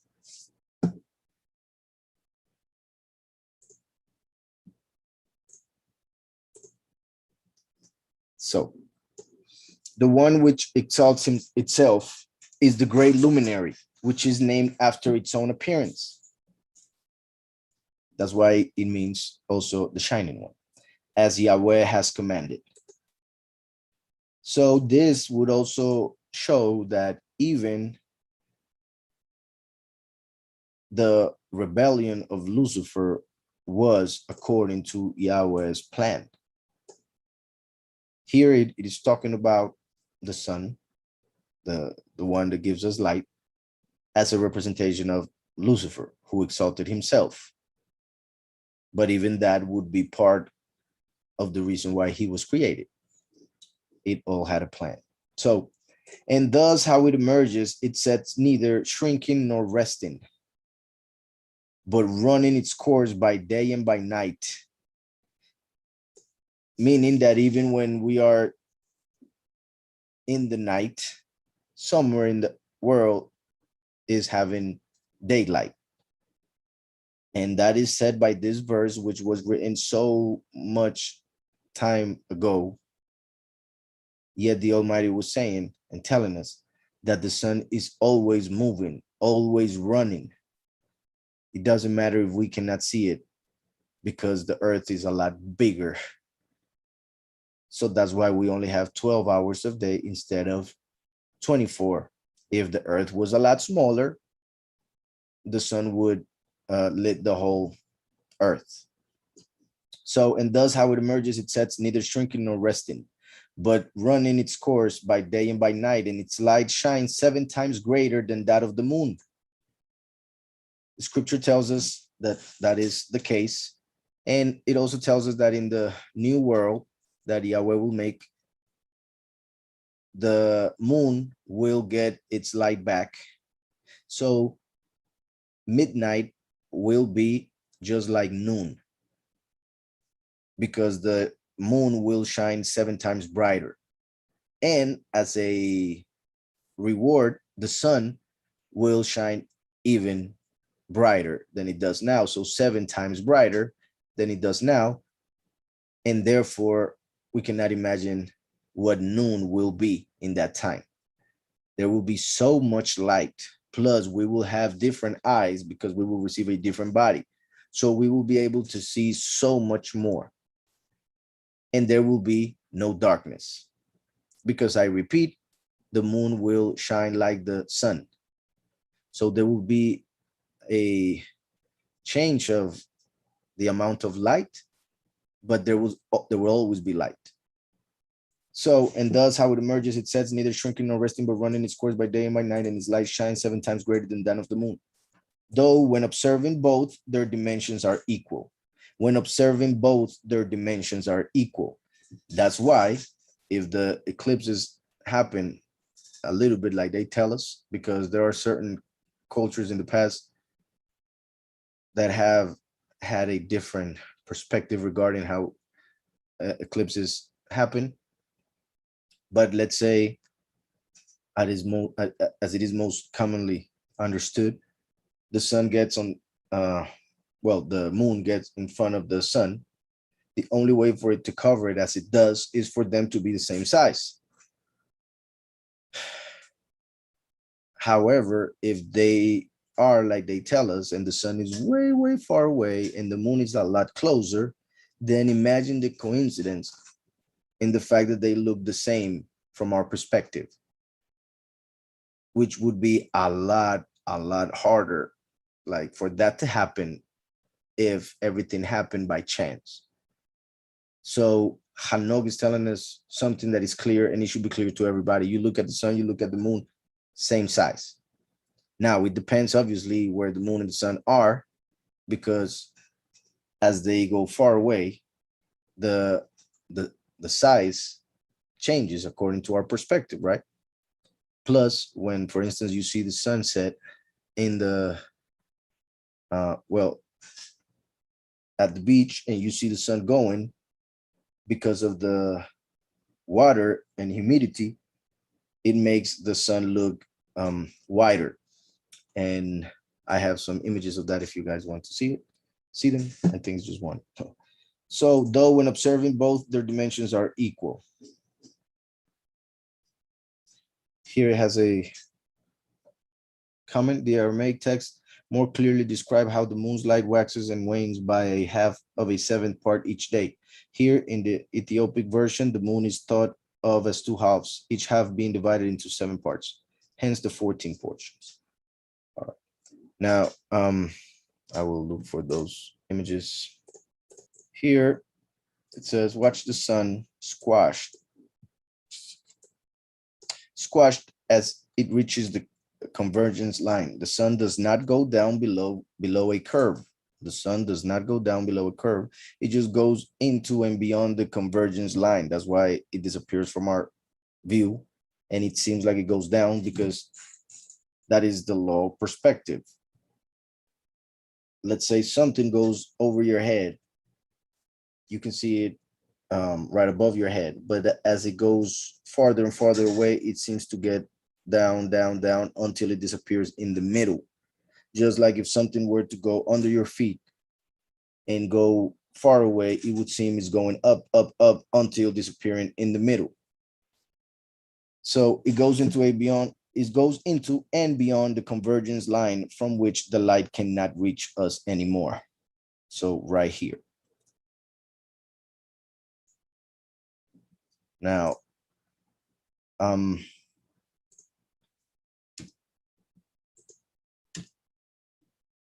here there's an experiment somebody made.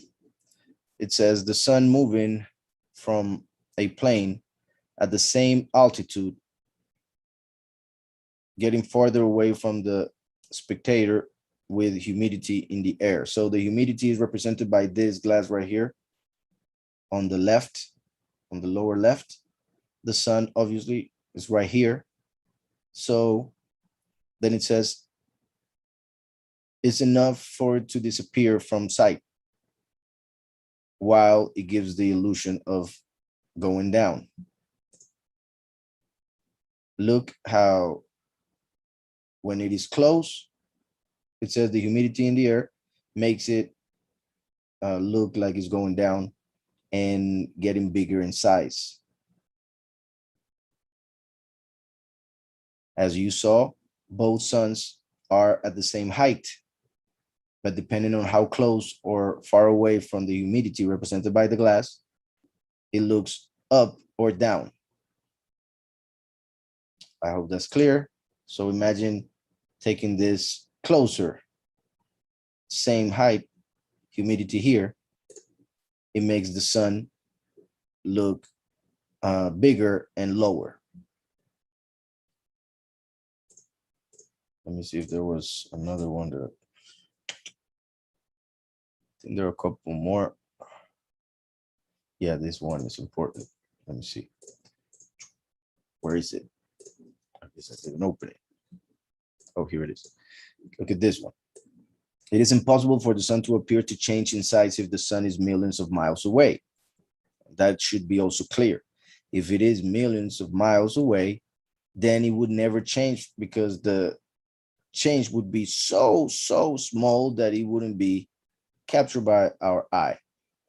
However, the fact that it seems to change size, look at that. Those two lines here showing the size before sunset and the size during sunset is pretty much half the size.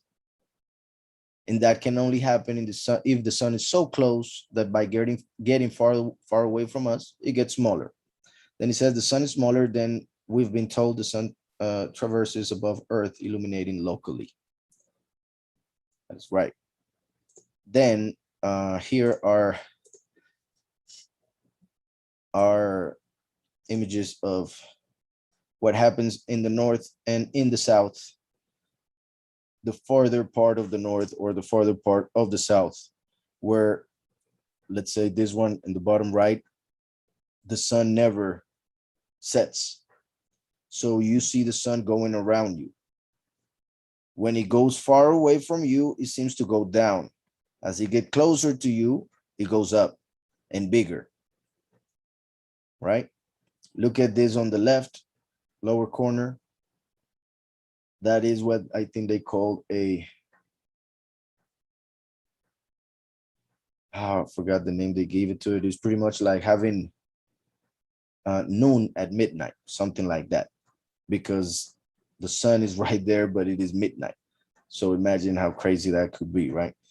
The one on the top is pretty much the same on another spot. And then, well, I already explained what this sun going up and down represents is the circle that is making around the person that is in the north or on the south. Since it is making smaller circles, the person that is in the middle is able to see the whole circle, for it never goes away enough for it to disappear or set. Here we have it again. The one on the top left, you can see the hours, how he's making a circle. And then places where it should be night, but the sun's still visible on the bottom. And obviously the ice, because it doesn't reach the middle to cover it with heat, so it remains frozen. And there once again.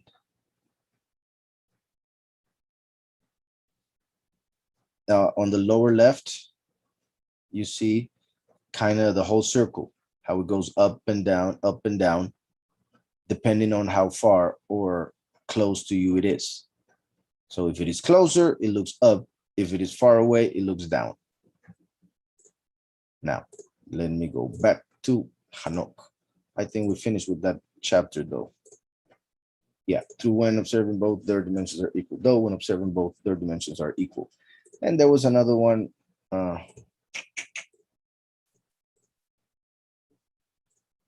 not sure if yeah, here it is,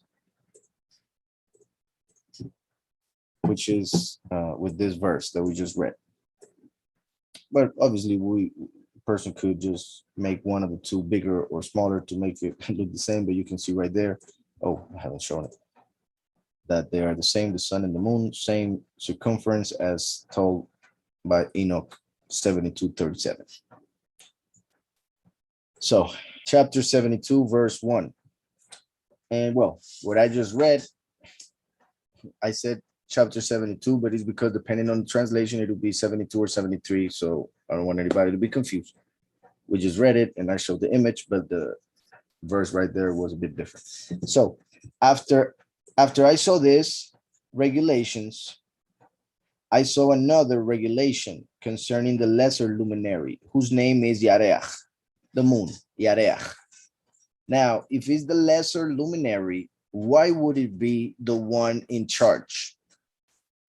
That is like turning everything upside down, calling evil good and good evil. It is like Yahweh made, for instance, in marriage, the man to be the head and the female to be the body.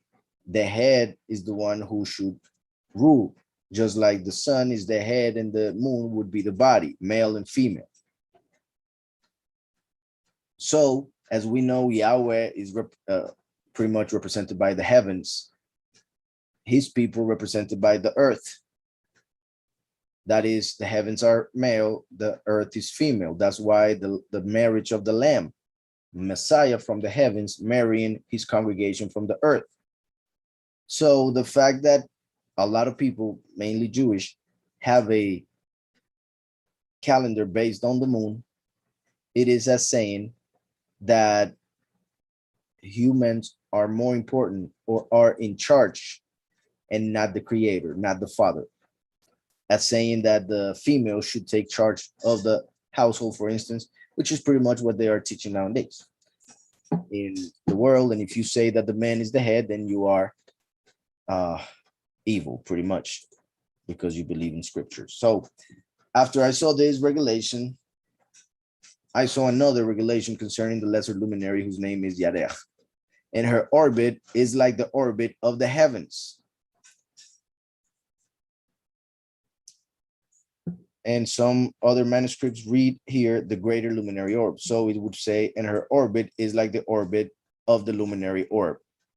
But we read that the lit area of the luminary orb is just like the size of the heavens. So it's pretty much the same. It's saying that the sun goes through the same orbit as the moon, or the moon goes through the same gates and orbit as the sun. And the wind drives her vehicle on which she rides or ascends. And the wind drives her vehicle on which she ascends. Now, remember that wind, and I wonder why this translator didn't do it, since he kind of like really pays attention to those things. Wind in Hebrew is ruach. So even though Yahweh obviously could use the actual wind to help with the movement of the sun and the moon, it makes a lot more sense that it is a ruach, the one who moves the sun and the moon, meaning there is a spirit that is in charge of giving movement to the sun and the moon. And like I have also said, the magnetic field that is created by the north and the south, and the different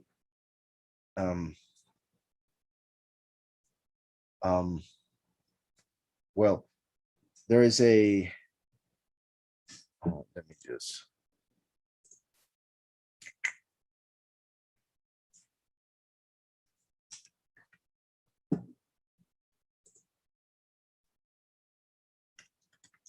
if I have no, but different types of gases in the air help with the color that we get during the afternoon, for instance, when the sun goes away.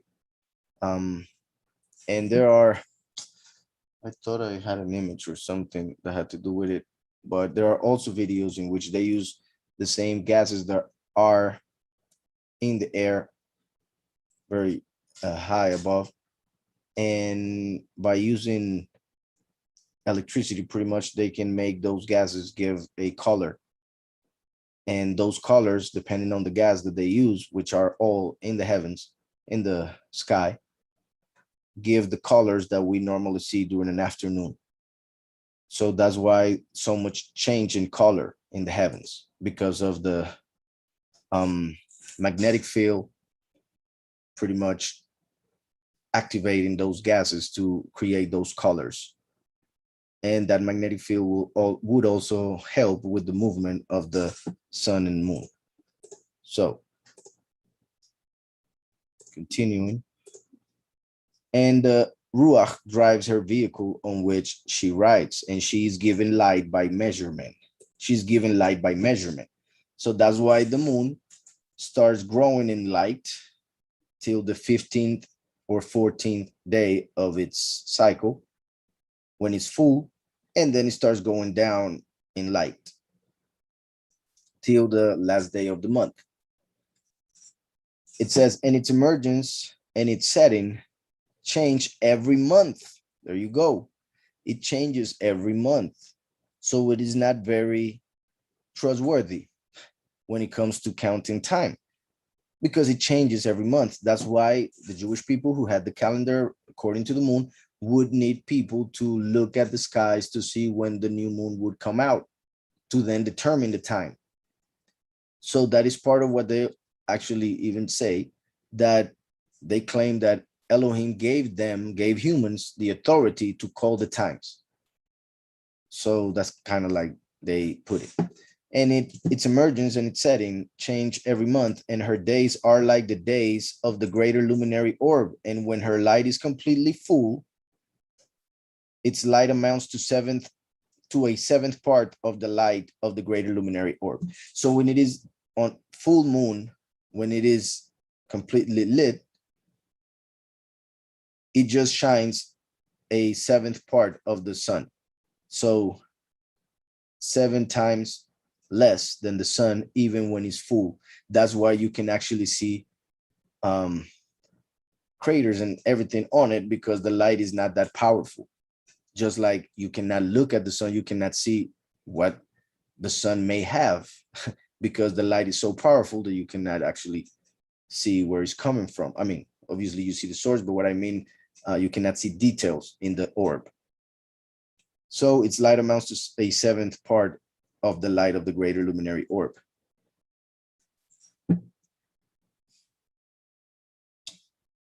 And when it comes to what it said here, and her days are like the days of the greater luminary orb, that has to do with the fact of what I was saying, that the moon also rises and sets. But because of the fact that it is late, or it changes every month, sometimes you'll see the moon during the day, which at the same time shouldn't make sense if it were like they tell us, because the light of the sun should overpower completely everything to the point where we wouldn't be able to see the moon. The fact that we see the moon during day is because it does have some light. So it, and well, also they have made experiments in which they have seen how something which is obvious, the light of the sun heats up whatever you put under it, but the light of the moon cools down. So the light of the sun is hot, the light of the moon is cold. So it wouldn't make sense that it is the same light just shining or bouncing from the moon. It says, it augments, or her light augments in this manner. Its head faces the direction of the east when she emerges on the 13th day. It says here during the morning. So that shows that the day begins with the morning, even when talking about the moon. Faces the direction of the east when she emerges on the 13th day. And during that time period, during which she becomes fully visible simultaneously when the greater luminary orb is within the gate through which the greater luminary orb emerges, which is the 4th, as we saw in the previous chapter, it becomes for you the first of the months, and it will appear upon the 30th day. And during that time period, during which she becomes fully visible simultaneously with when the greater luminary orb is within the 4th gate through which the greater luminary orb emerges, it becomes for you the first of the month. So because of the cycle of the moon, which changes, the cycle of the moon lasts 19 years. So this happens like 3 times during those 19 years when the moon goes back to that place at the beginning of the year. Then it says when, and one possibility is that it would happen every year during the time of Hanoch, but then Yahweh adjusted the luminaries in order to shorten the times at the end. And that is a possible reason why that change happens. But it is also possible that it would happen during the time of Hanoch even. And then that would mean that this verse is referring to not all years, but some of the years during the moon cycle. And the year when that happens is when it pretty much restarts a cycle of the when you take into account the sun and the moon, not just the moon. So it says, and it will appear upon the 30th day. When its visibility goes out in the half of the 7th part, when its visibility goes out in the half of the 7th part, the entirety of its orb is void without light, with the exception of a half 7th, the 14th part of its light. Then is when during the day it may receive half of a 7th part of its light. Its light may increment the half of the 7th part of her light. Then she sets with the greater luminary orb. So look how it says she, because the moon represented by female, or it's female pretty much. So then she sets with the greater luminary orb. And when the greater luminary orb emerges, the moon emerges with it. And this is also important, what is coming.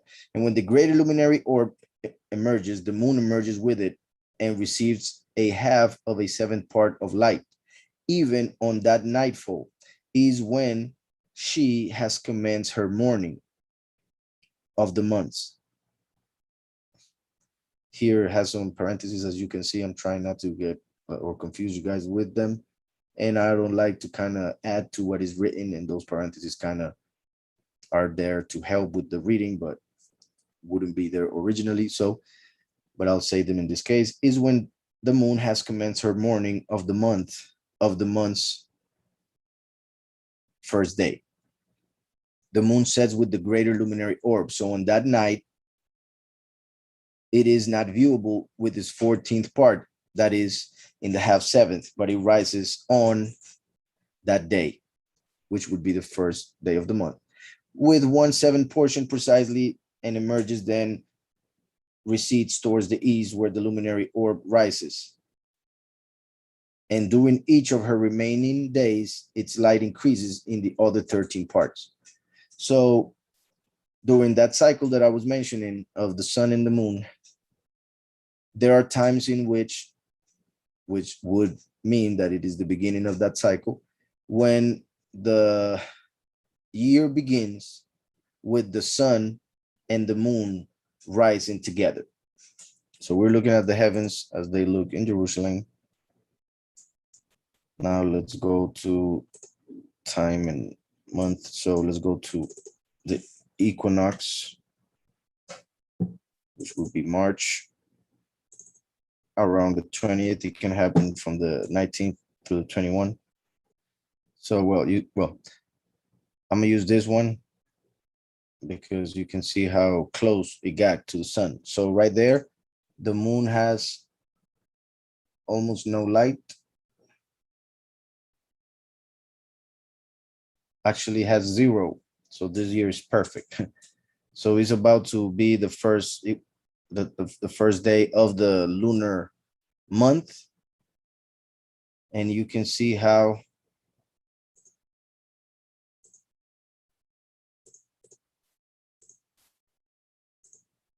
and I will have to be a little bit more specific with times and all of that to make sure we're talking about the beginning of the year. But I'm just getting as like very close to make it faster. So this would be normally the equinox. You can see how the moon is coming up with the sun. So let's go to 6 in the morning. It's not there. So 6, 7, 8. Now let me show how it keeps going. 9, 10, 11, 12. And I'm gonna take it all the way to the west and show the afternoon or the sunset. There it goes. So there you see the sun setting with the moon. And that means that the moon cannot be seen because it's so close to the sun that the sunlight covers it. And that is part of what Hanoch teaches in the book. So let me take it back to 7 in the morning.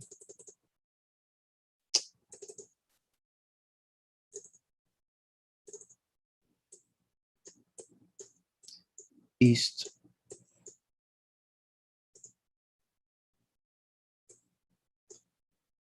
So that's 2034. That's 2 years down. 3, 4, 5, 6, 7. You see the moon right here. And like I have said, it depends on the year. You see how this year, it was a day earlier on the 19th that the moon is right next to the sun, and the moon has 0.1% of light. So it is pretty much the same as it was on 2034. Then we go down 2025, 24. There's the moon. So in this case is one day higher than the 20th. So there you go with the moon, and it has 0.5% of light. So once again is the new moon, the beginning of the lunar month. And because of the day, which is right after the equinox, it will be the beginning of the year. And therefore, it rises with the sun to start the cycle. So that would mean that on the year 2023, the cycle of the sun and the moon restarts. And that's why the moon rises with the sun and then sets with the sun, like I just showed on the west.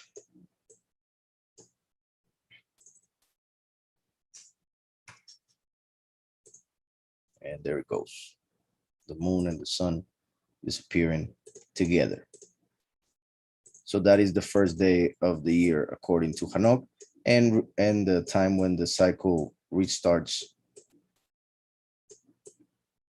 And I hope you saw also how sometimes that would happen on the 19th, sometimes on the 20th, sometimes on the 21st.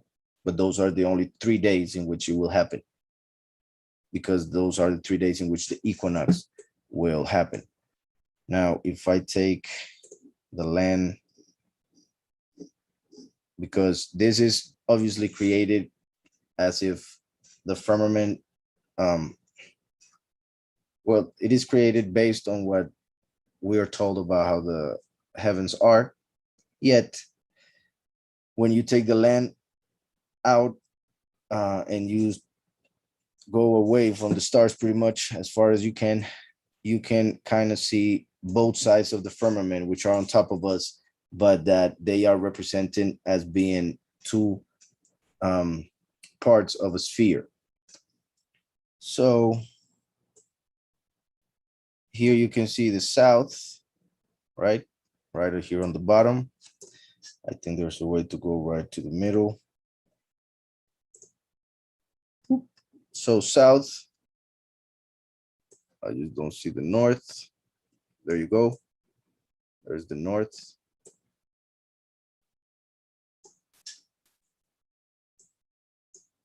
So that's the north. This is the south. Look how this red circle right now, because we are on the day after the equinox, which would be the beginning of the year. Look how the circle is surrounding the north. That is the farthest I can get, sadly.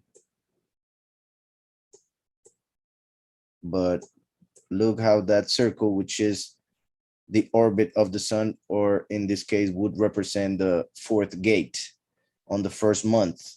And look at the sun going and doing circles around the north. But then on 6 months later, which would be in September, look how the sun is going around the south, but now in the different direction that it was going earlier. So that kind of shows, even though this was made based on the sphere, when you take the land out, you can see how on one part of the year goes around the south, another part of the year goes around the north. The Tropic of Capricorn and the Tropic of Cancer. And if we go farther on the 12th month, which is when it gets closer, you see a smaller circle. Question, are the stars inside the solid firmament or under it or beyond it? It is believed and very possible that there are 7 different layers to the firmament. That's to represent the 7 heavens in the second heaven. So the 7 layers of the firmament would be the physical representation of the 7 heavens in the second heaven. That may seem weird, or the 7 layers or 7 floors of the second heaven. So, for instance, it is said that each of the planets, because there are only 7 planets that can be seen with the naked eye, each of the 7 planets are on each of those 7 layers. In fact, let me show another image that I made. Hopefully I uploaded it here. Look how here, the rainbow, which happens because of the firmament. If there was no firmament, there would be no rainbow. You can only make a rainbow outside. If you want to make it inside, you need a mirror. So the question would be, where is the mirror outside? The mirror is the firmament. So the rainbow, it is pretty much a representation of the second heaven and of the firmament with 7 layers. Here, what is on top of the rainbow represents the 8th heaven, which would be the 3rd heaven when you simplify the number of heavens. Like I have said, in Judaism, they teach of 7 heavens. In the Gnostic books, we realize, and we see also in the scriptures, that Mashiach came from a higher heaven than those 7 that they knew about, and that's why they didn't recognize Mashiach, because he came from a higher level than the one that they had ever known. So the second heaven, where the angels are, has 7 floors or 7 realities, 7 dimensions. Yahweh is in the third heaven, and humans are under the first heaven. So the first heaven is the firmament, the physical one in which the luminaries are. The second heaven is where the angels represented by these luminaries are. And then the third heaven is where the father of all creation is. But since the second heaven has 7 layers, then the third heaven would become the 8th when we count the 7 as heavens, as they do in Judaism. So in Judaism, there are 7, but in the Gnostic books, we see that Mashiach came from the 8th. In the scriptures, we read that Paul was taken to the third heaven.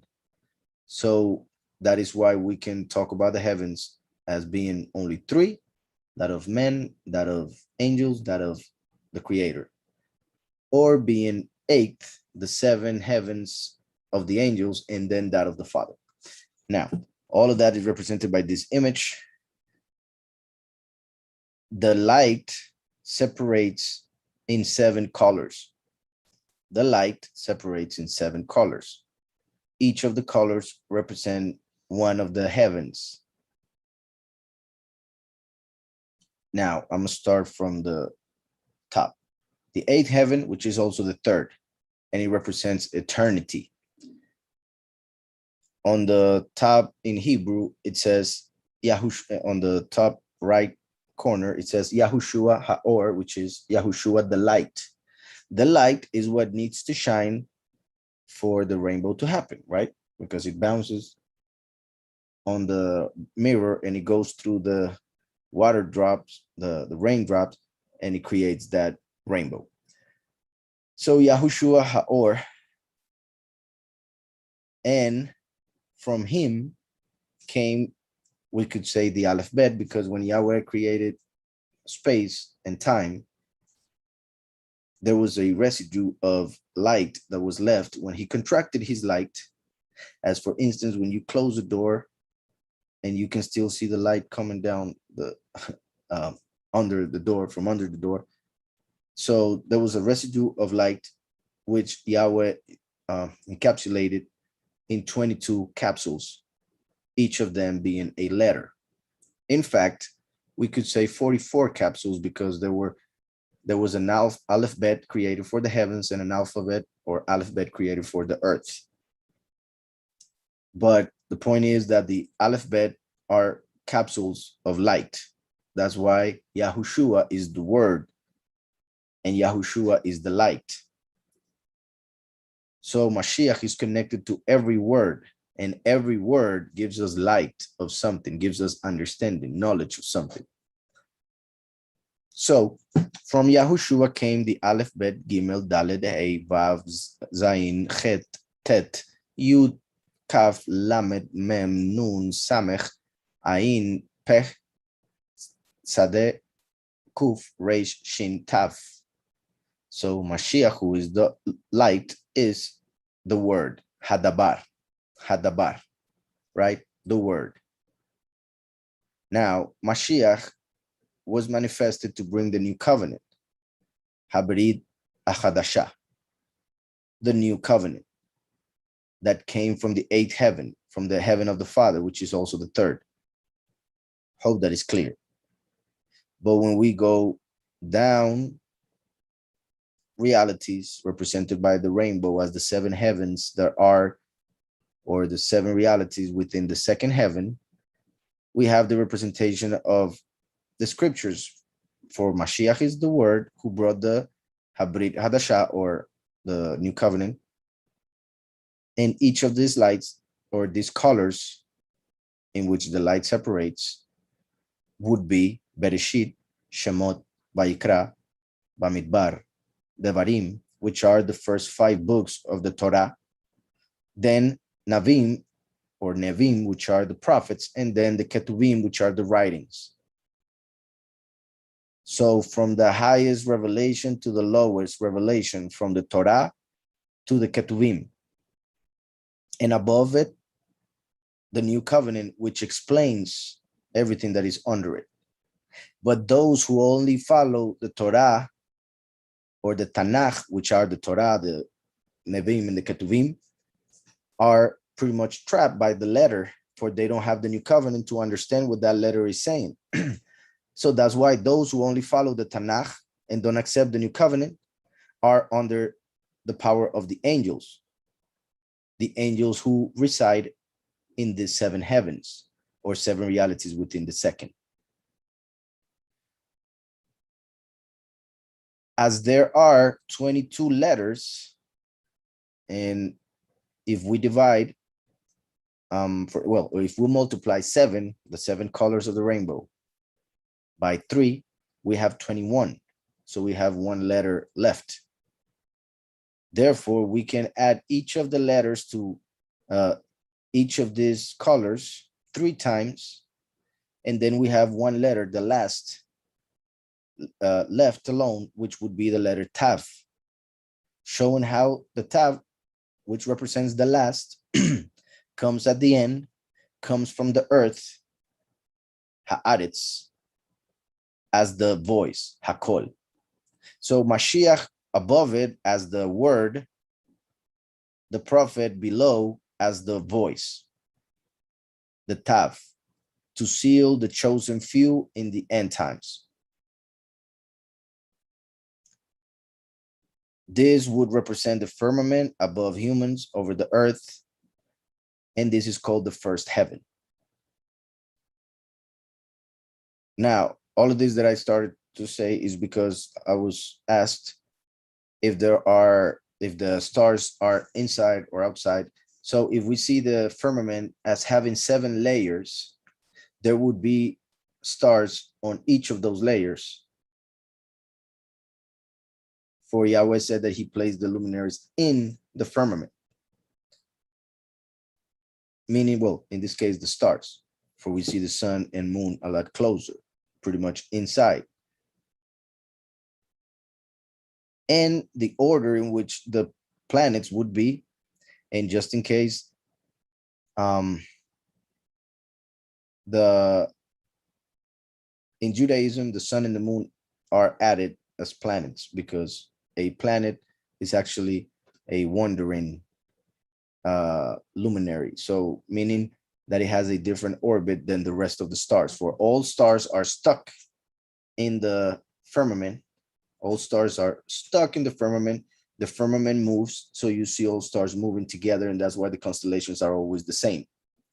But the planets move on a different orbit, so also they have a different cycle.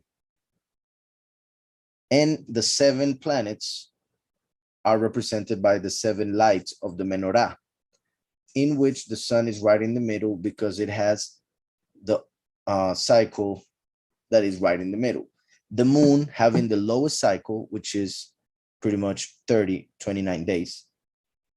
Then comes Mercury, then comes Venus, then comes the sun, which has 364 days cycle. Then comes Mars, then comes Jupiter, then comes Saturn, which has pretty much 30-year cycle. So it is believed that the cycle of these planets become longer in time the farther away they are from the earth, or the highest in each of those layers of the second heaven.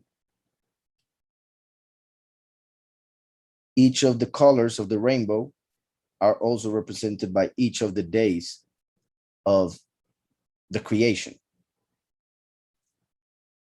So from the purple to the red, right on the left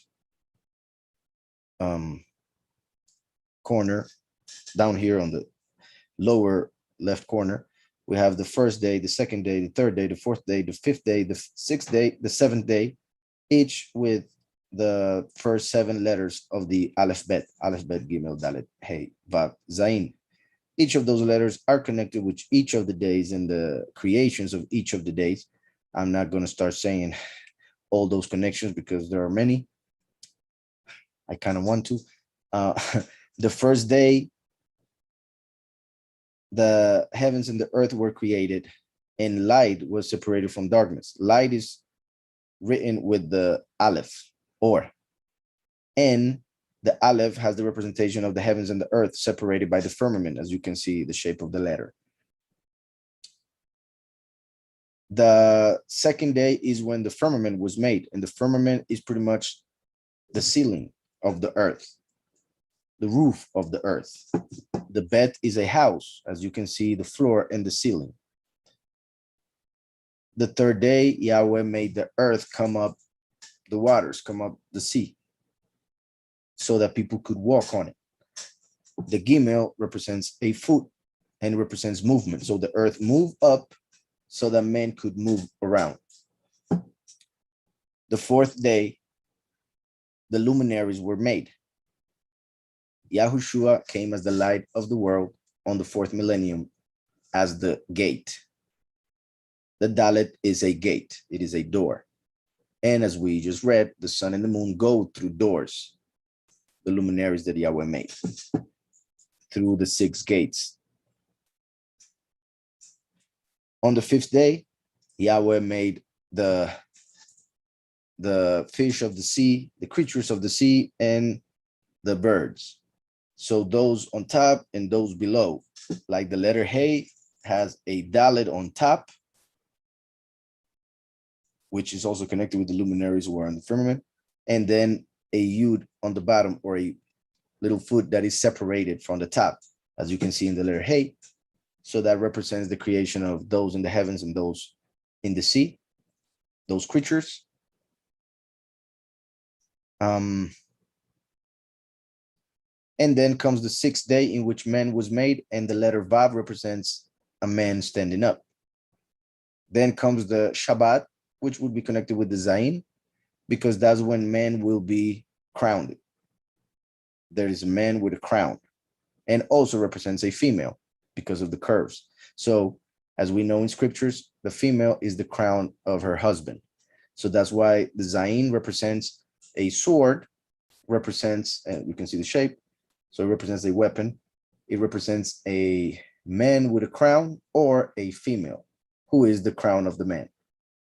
So you can see here that the man will be crowned on the 7th millennium, on the Shabbat. And that is when the Mashiach, or Son of Man, will marry his wife, the bride. So that's how each of the letters are connected with each of the days in the creations that were made. And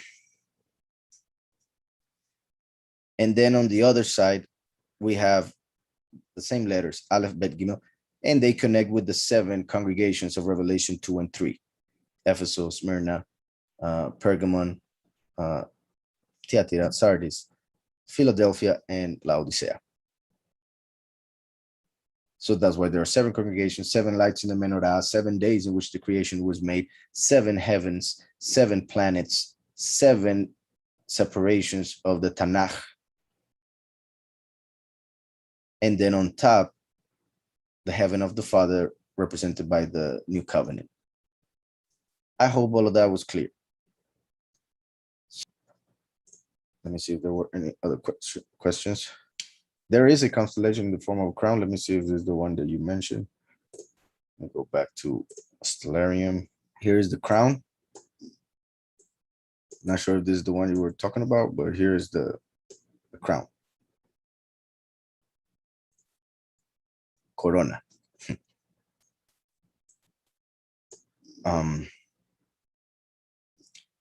Now, I guess, I don't know if you guys know this, but I'll show it here real quick since we have Stellarium open.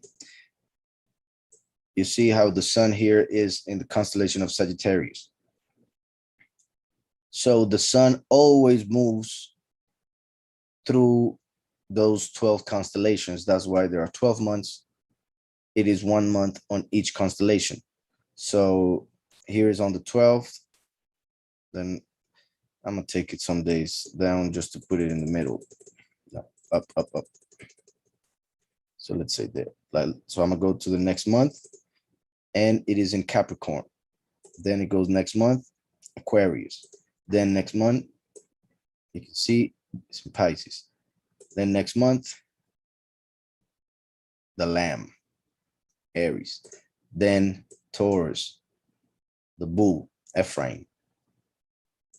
Then Gemini, then Cancer, then Leo, then Virgo, then Libra, and then Scorpio.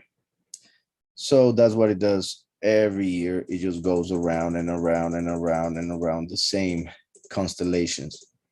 There are all these constellations, but the sun only travels through the 12, like the 12 tribes of Israel and the 12 disciples. Why is Neptune and Uranus replaced with the sun and the moon in the chart of the rainbow? Oh, well, the way I placed it is according to the cycles and according to the menorah, according to how they're placed on the menorah. Let me find another image to show. And also because they cannot be seen with the naked eye. So since they cannot be seen with the naked eye, they wouldn't be included. They can only be seen with the telescope.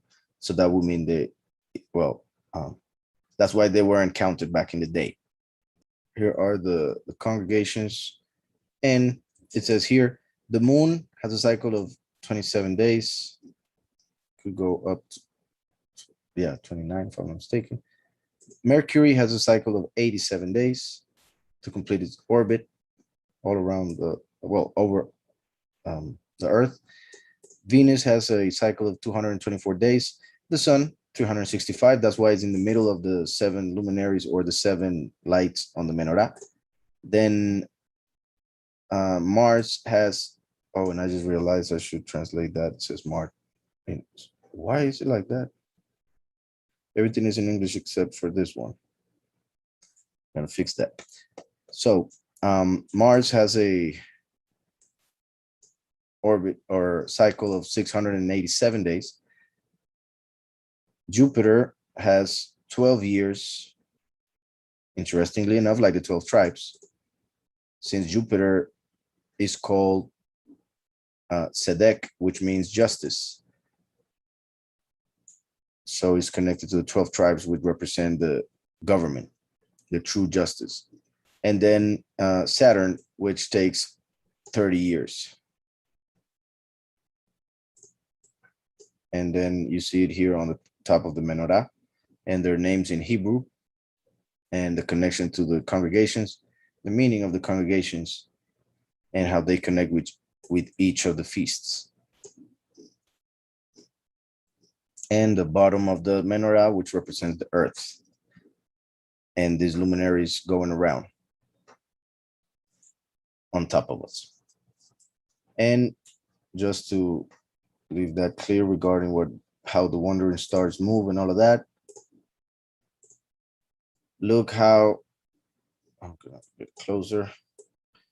You see how all these are stars, right? All of those stars in the constellations, and they all move together. But for instance, here's Venus right now in Leo. But next month is right there. Next month is right there. And it travels.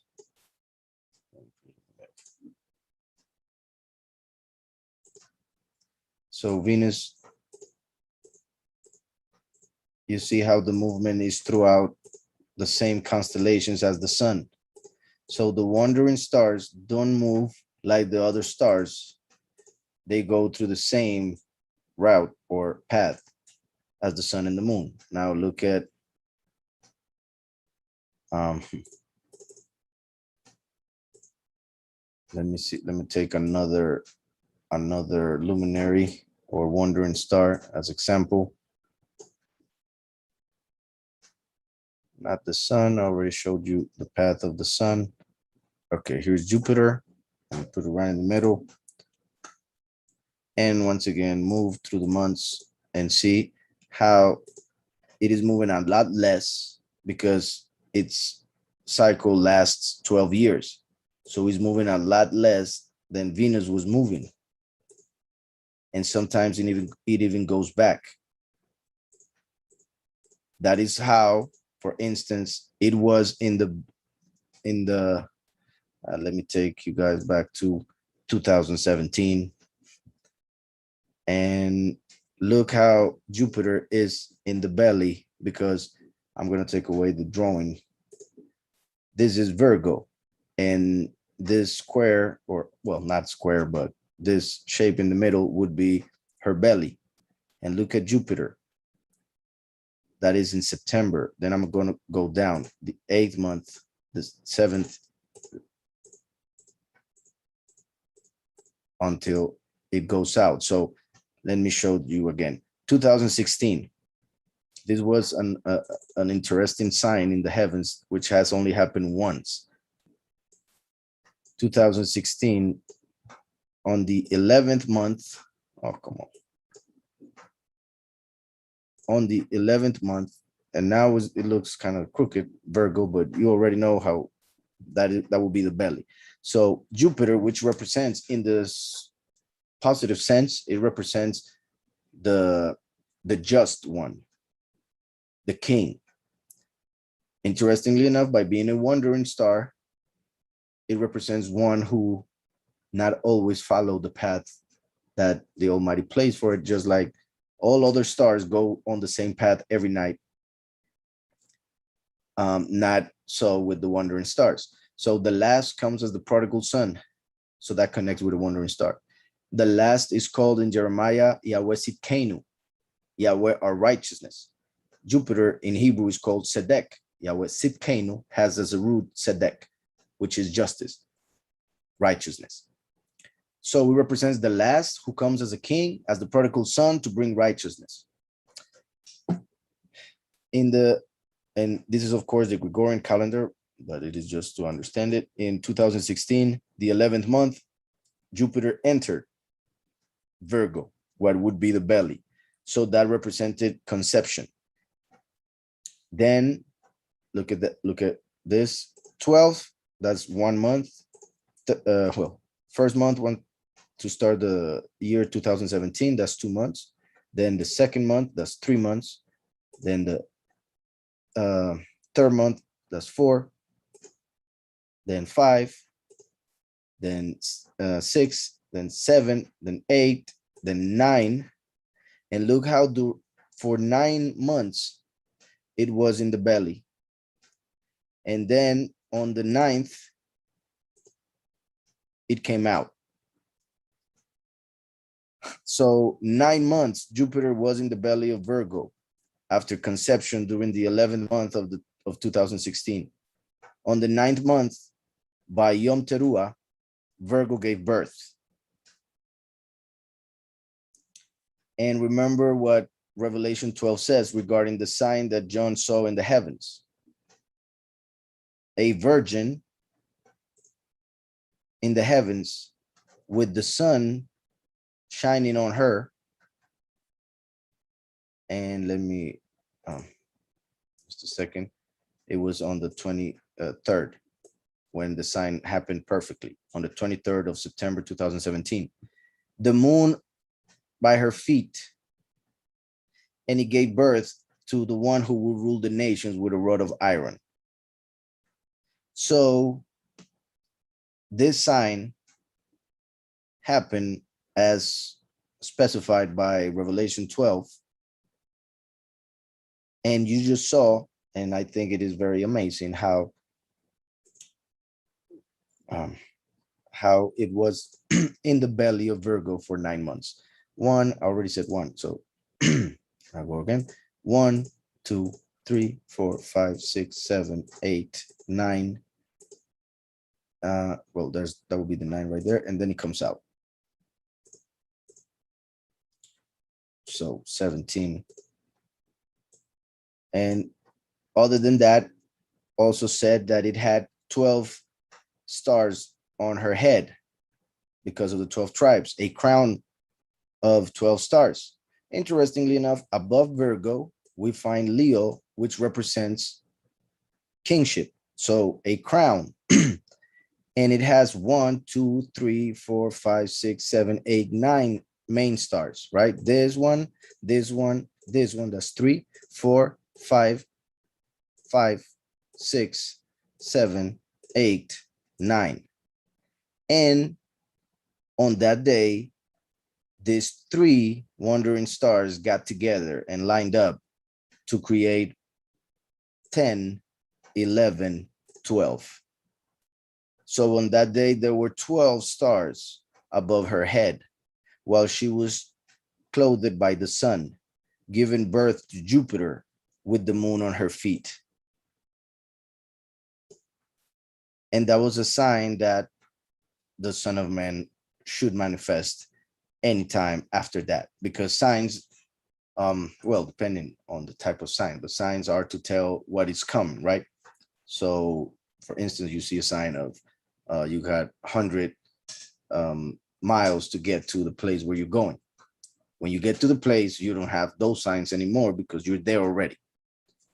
So a lot of people were expecting that sign to mean that exactly on the year 2017, the last would manifest, but that would be a sign to show that it's coming. And just to confirm it, I will read what Revelation 12 said.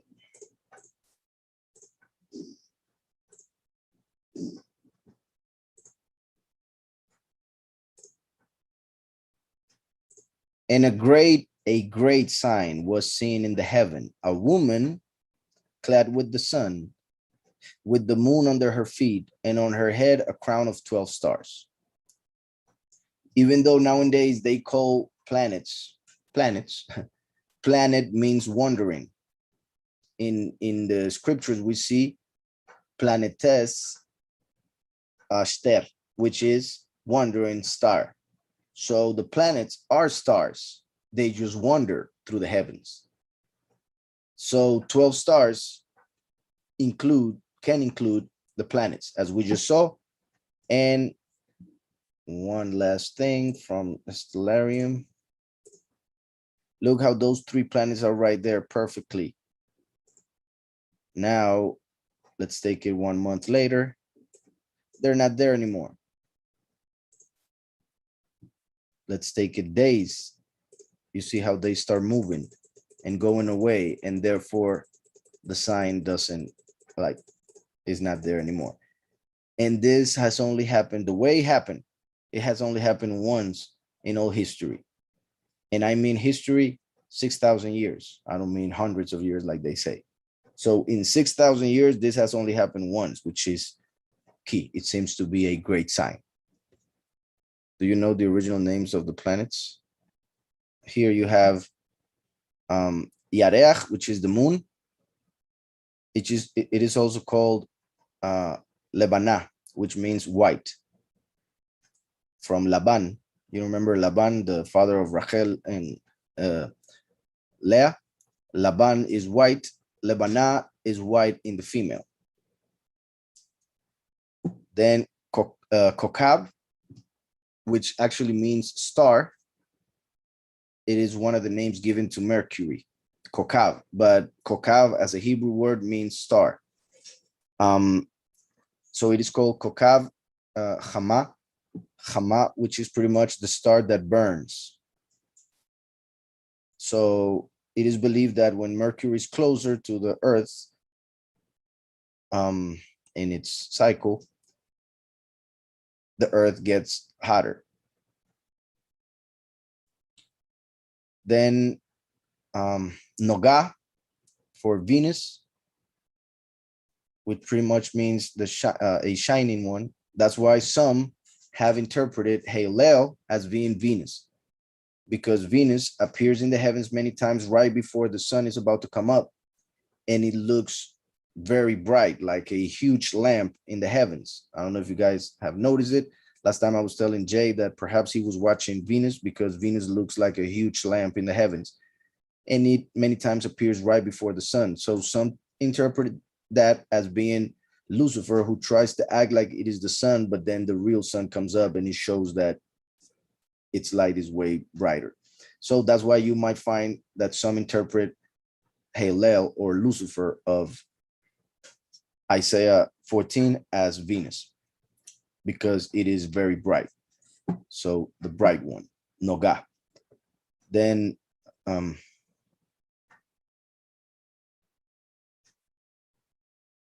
just a second. Here you can see it also. Levanat, white, Yareach, moon. Then we had Kokav Hama, which is hot star, or star that burns. Then Noga, the bright one. Then the sun is Shemesh of Hama, which is hot or burning, which is the other word used for Venus, right? So Shemesh has two names, Shemesh and Hama, which it burning, which pretty much means burning or hot. That's why you remember Ham, the son of Noah, that name means hot. And it is said that that was his name because he was lustful, and also he was given the hot parts of the world, and his skin seemed like it was put under heat and therefore burnt because he was dark skinned. Then Mars, which means reds. That's why, because it is the red planet, as they say. Remember that Edom means red. Here we have the Mem and Edim, or Me'edim, as the source of redness, or red ones, which is actually the exact meaning of the name Sardis, which is a congregation that is connected to Mars. It means exactly the same. So that is one of the clear connections that we see over there with the congregations and the planets. Then Jupiter, which is Sedek, as I already mentioned, which means justice or righteousness. And then Shabbatai, which is pretty much Shabbat plus the I. So that's why Saturn is connected to Shabbat, and that's why they call Shabbat Saturday. So Shabbatai would be, and it means the one who rests, he who rests. So that's why it's connected to Shabbat. And that is important because Saturn, since it has a 30-year cycle, it seems like it doesn't move that much in the heavens. So it seems like it's resting. So that's why it's named, he who rests, and is connected with the Shabbat. And that is why the Jewish people who worship Saturn start the day during the night, because they start the day when they see Saturn.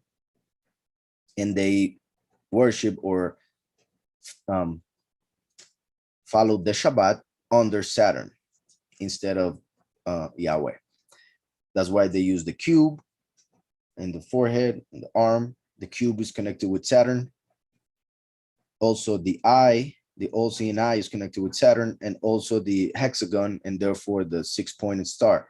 And that's why the six-pointed star was called the Saturn talisman, brought from Egypt by Shlomo's wife.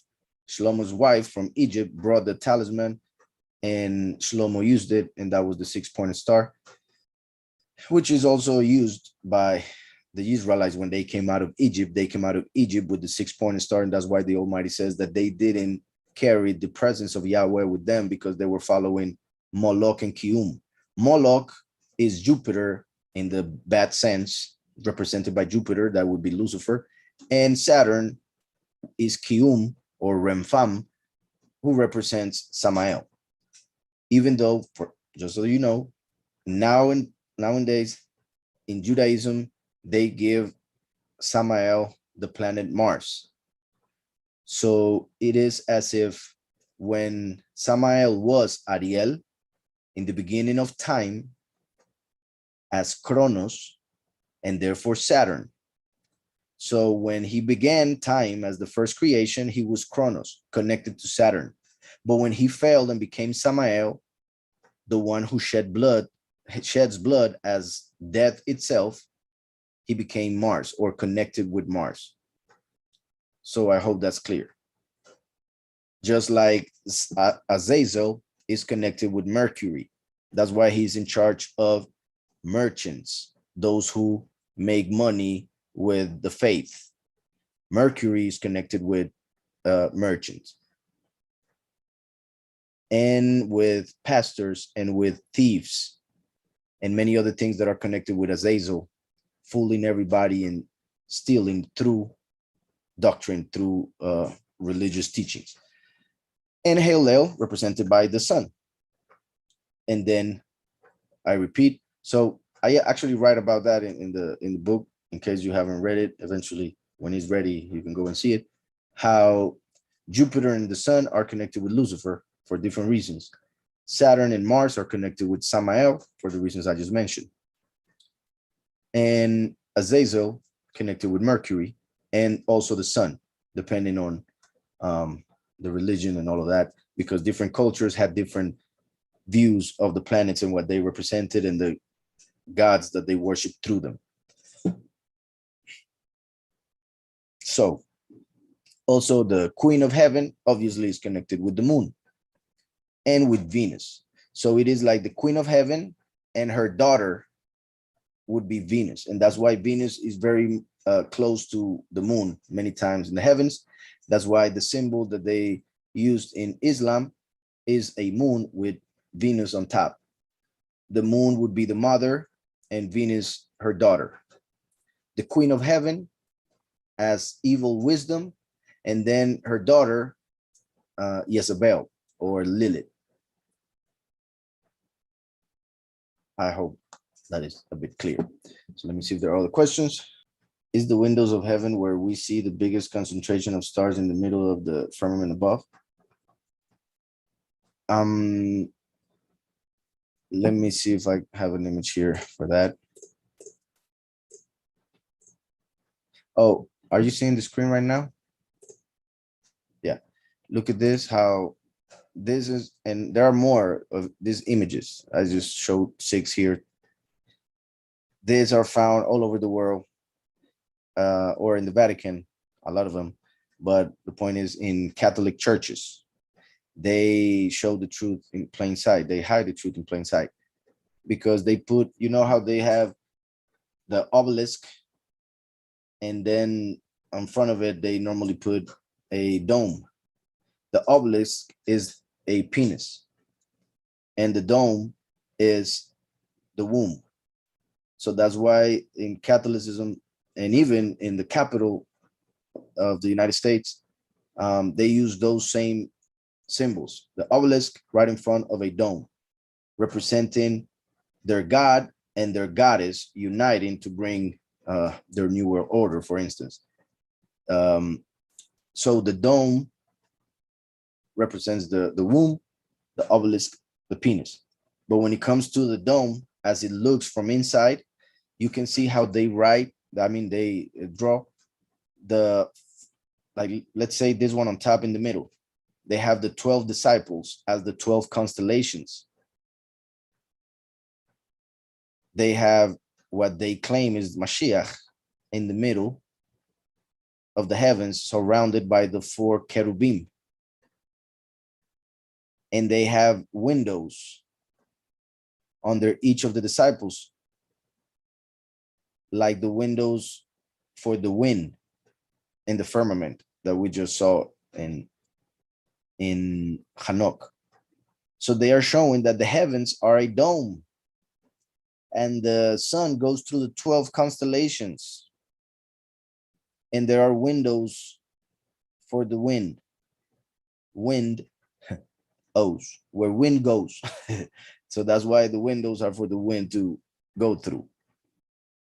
And look how the middle represents the sun. That's why in this one on the left lower corner, they leave it like this so that the light can go through, and therefore represent the sun as the main luminary in the firmament on the dome. Now, the question had to do with, oh yeah.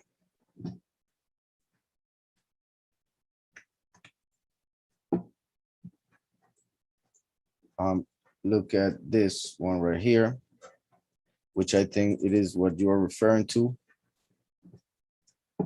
And if not, this may help to answer the question.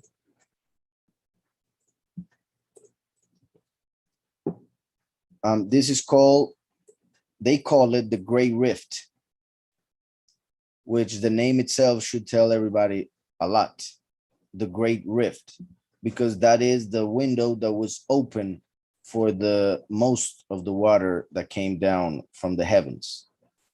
So this Great Rift was made during the flood for water to enter. And they claim is a galaxy and all of that.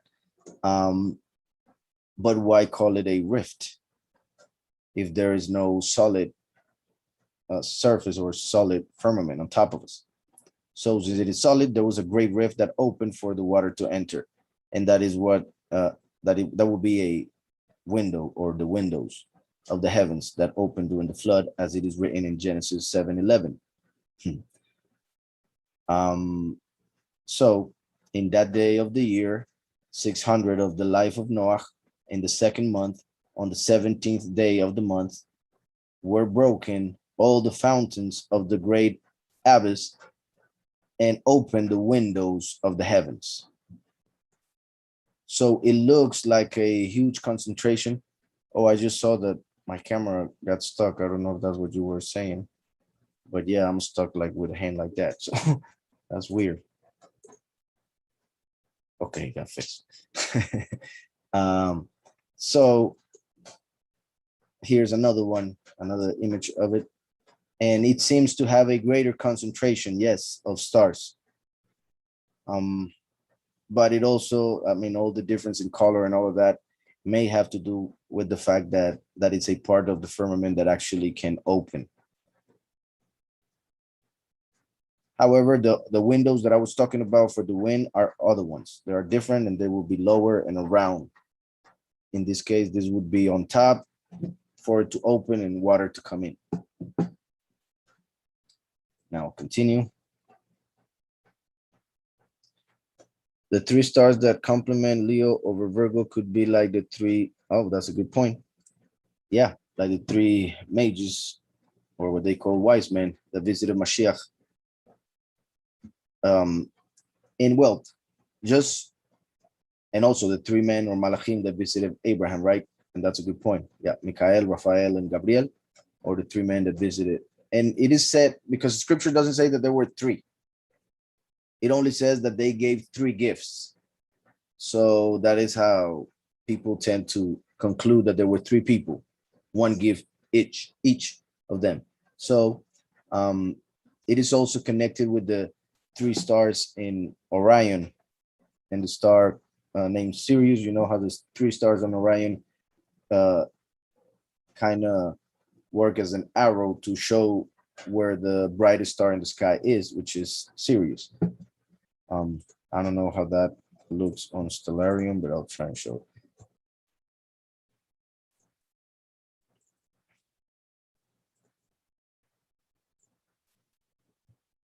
So it was, in this case, it was Mercury, Mars, and Venus. And we see how they're walking towards the one that was born. They are actually in line with Jupiter.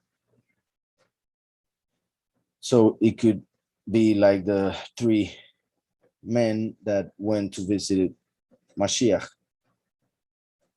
Also, those men that went to visit Mashiach did it on the second year when he was 2 years old. That may be also a bit confusing because of the way we were taught, but that's why Herod sent to kill every child 2 years down in Bethlehem.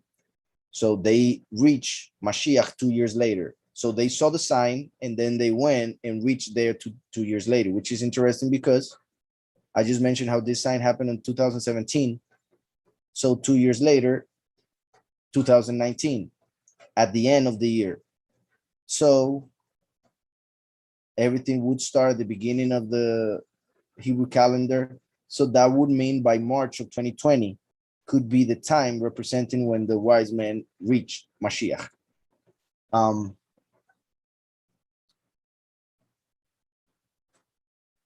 Then the other one that I was mentioning, let me see, Orion.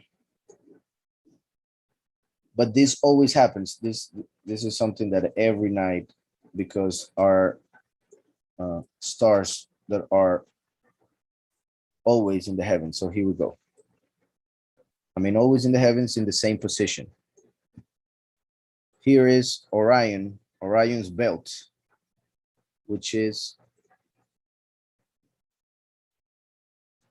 formed by 3 stars. And these 3 stars point to Sirius right here, which is the brightest star in the heavens, if we don't count the planets. They count the planets, but they measure it differently because they believe that everything is so far away. So these 3 stars, they connect them with the wise men who went to see Mashiach.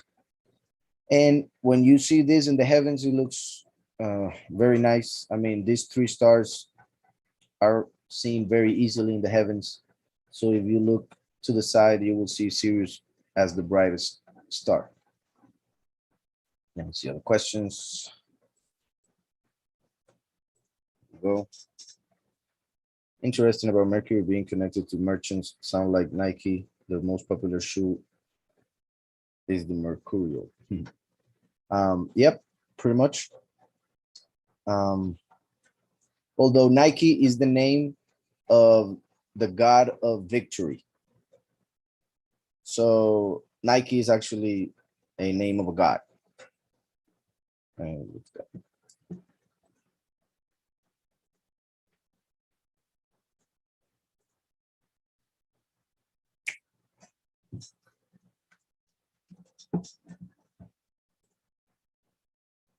Or the goddess in this case, yeah. I was gonna say goddess. Yeah, here it is. Nike.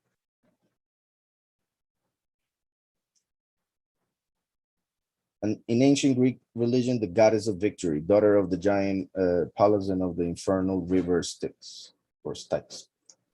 So Nike is the goddess of victory. That's why they use it for sports, and it represents. Yeah, well, you know, it's obvious.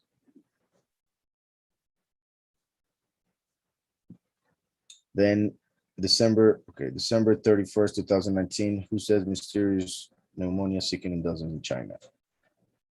China reports first novel coronavirus death. Okay, there are several here.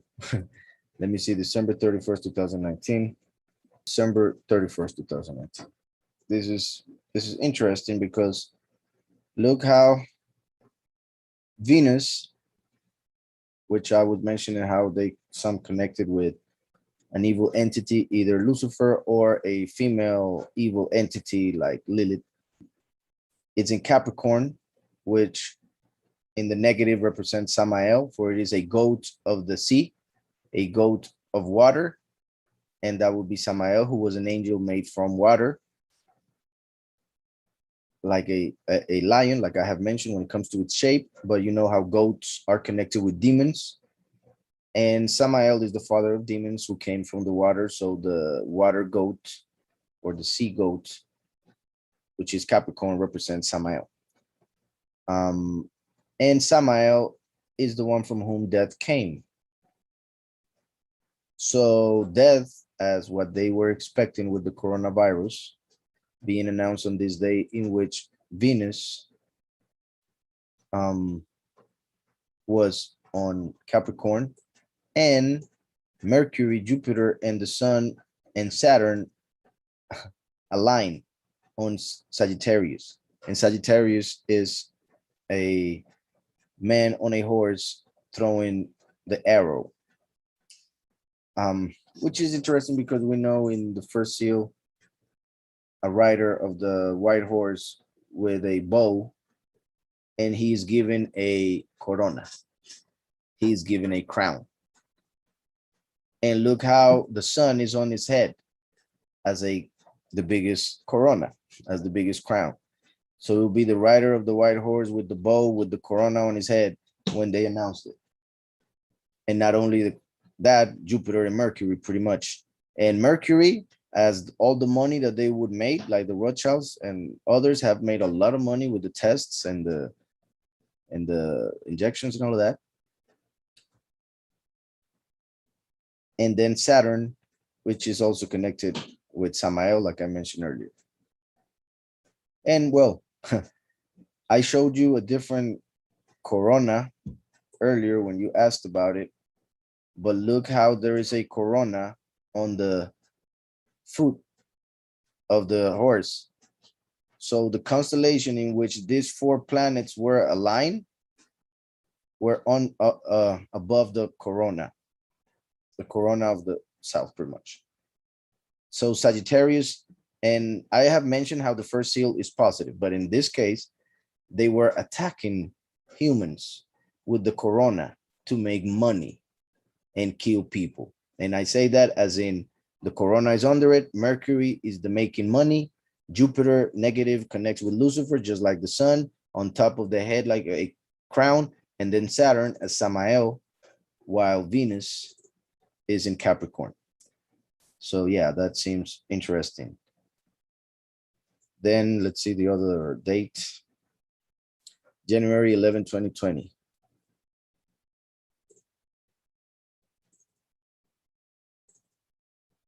January 11, 2020. Venus is in Aquarius. Still in Sagittarius is Jupiter, the Sun, Saturn, and Mercury. Now, Sun, Saturn, and Mercury, they make a triangle or a pyramid with the Sun on top, like the old CNI. Found it interesting. And Jupiter still on as the crown on the head of the one with the bow attacking. Then January 21, 2020.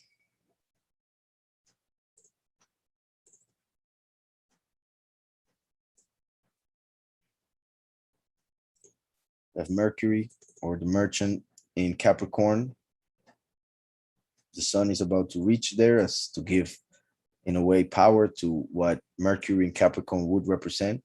In fact, remember that I had mentioned like 2 months earlier about but I just don't remember what day exactly it was that it happened, an alignment that was made in Capricorn of, let me see if I can find it this way. Well, I was asked in the radio show that we do something, and I mentioned that alignment as a possible, well, something regarding death, but it was because it was, I think, Pluto in Capricorn with Saturn and another planet. So there were 3 planets within Capricorn, and that kind of seemed to show that. I think I even mentioned it, something like a virus, and it was pretty crazy to then a couple months or 1 month later see what had happened or what they were starting to say regarding Corona. But yeah, I'm trying to figure out what day that was, and I don't see it. So I don't want to last that much longer.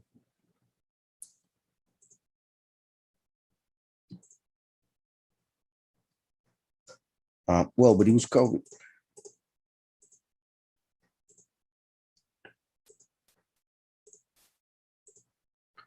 Yeah. Maybe it was Mars, because Mars is war.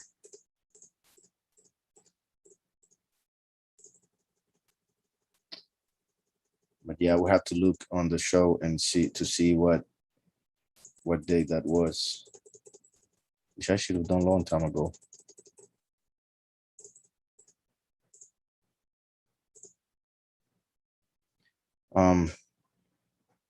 Well, for instance, here is the Sun, Moon, and Mercury in Capricorn. But yeah, I think it was another day. And then lastly, November 17, 2019. 2019, November 17.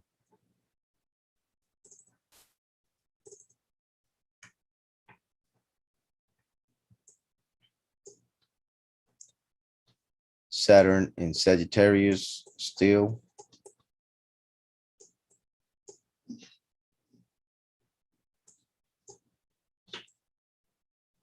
Then the Sun in Libra, which would represent judgment. Mercury about to enter the balance, as in about to make some money. Like they have, right? They have, and Venus and Jupiter very close to Scorpio, which is also a representation of a demon. As we see, the Mashiach told us that we were able, through his authority, to step on snakes and scorpions. And there we see Venus and Jupiter. But yeah, that's what I find interesting with that. I think the first one was pretty crazy with the corona under the foot of the horse. So let me see something else in the chat. So like judgment was coming and the elites were preparing to make money. Exactly. Yep. Let's see if there are questions on the other chat. Here, Meta says, sometimes in the daytime, the moon is seen, but I don't remember seeing the moon before solar eclipse. It is only covered at that time, and they say it is the moon. Yeah, although, like I have mentioned, there have been, because, well, there are cultures in the past that would say, and it is very possible, that's why I say it, because it is a possibility, that there are at least a couple of invisible to the human eye stars or heavenly bodies. There are a couple of heavenly bodies that cannot be seen with the human eye unless they go in front of the sun or the moon, which we can see. So they would be represented by a wolf that would eat the sun or the moon during the eclipse. So there was one for the moon, one for the sun. The one for the moon was like a filter. So imagine a red filter that you can actually still see the moon, but it just changes color because it is like a filter going in front of it. So you can only see that heavenly body when it goes in front of the light that you can see. And the other one is completely darkened, which is the one that would engulf the sun, and they would see it as an entity that could eat the sun. On that same lane, I have read or heard also of people seeing the moon while an eclipse is happening. So while the sun is being eclipsed, I have read that there are people who have seen the moon in a certain place other than in front of the sun. So that would mean that it is a different heavenly body that is covering the sun, if that is in fact true. I haven't seen it myself. I mean, I haven't seen the moon while during an eclipse, but I have heard of people who have. And that would bring the whole theory that they have to the ground. But obviously still possible that since they are same shape, I mean, same size, that the moon can go in front of the sun. And if we know all the cycles and all of that, as they did back in the day, they could predict eclipses. They could predict eclipses way before people thought the earth was a globe. So that means you can actually predict, if you pay real attention to the sun and the moon, you can predict the eclipses beforehand. Then let me see another question or something. I think that's it. So I guess I'll leave it here this time for, yeah, it's 12 already here. And then we'll continue with chapter 73 next week. Hopefully, I believe it was interesting to study and we learned a lot, or saw a lot.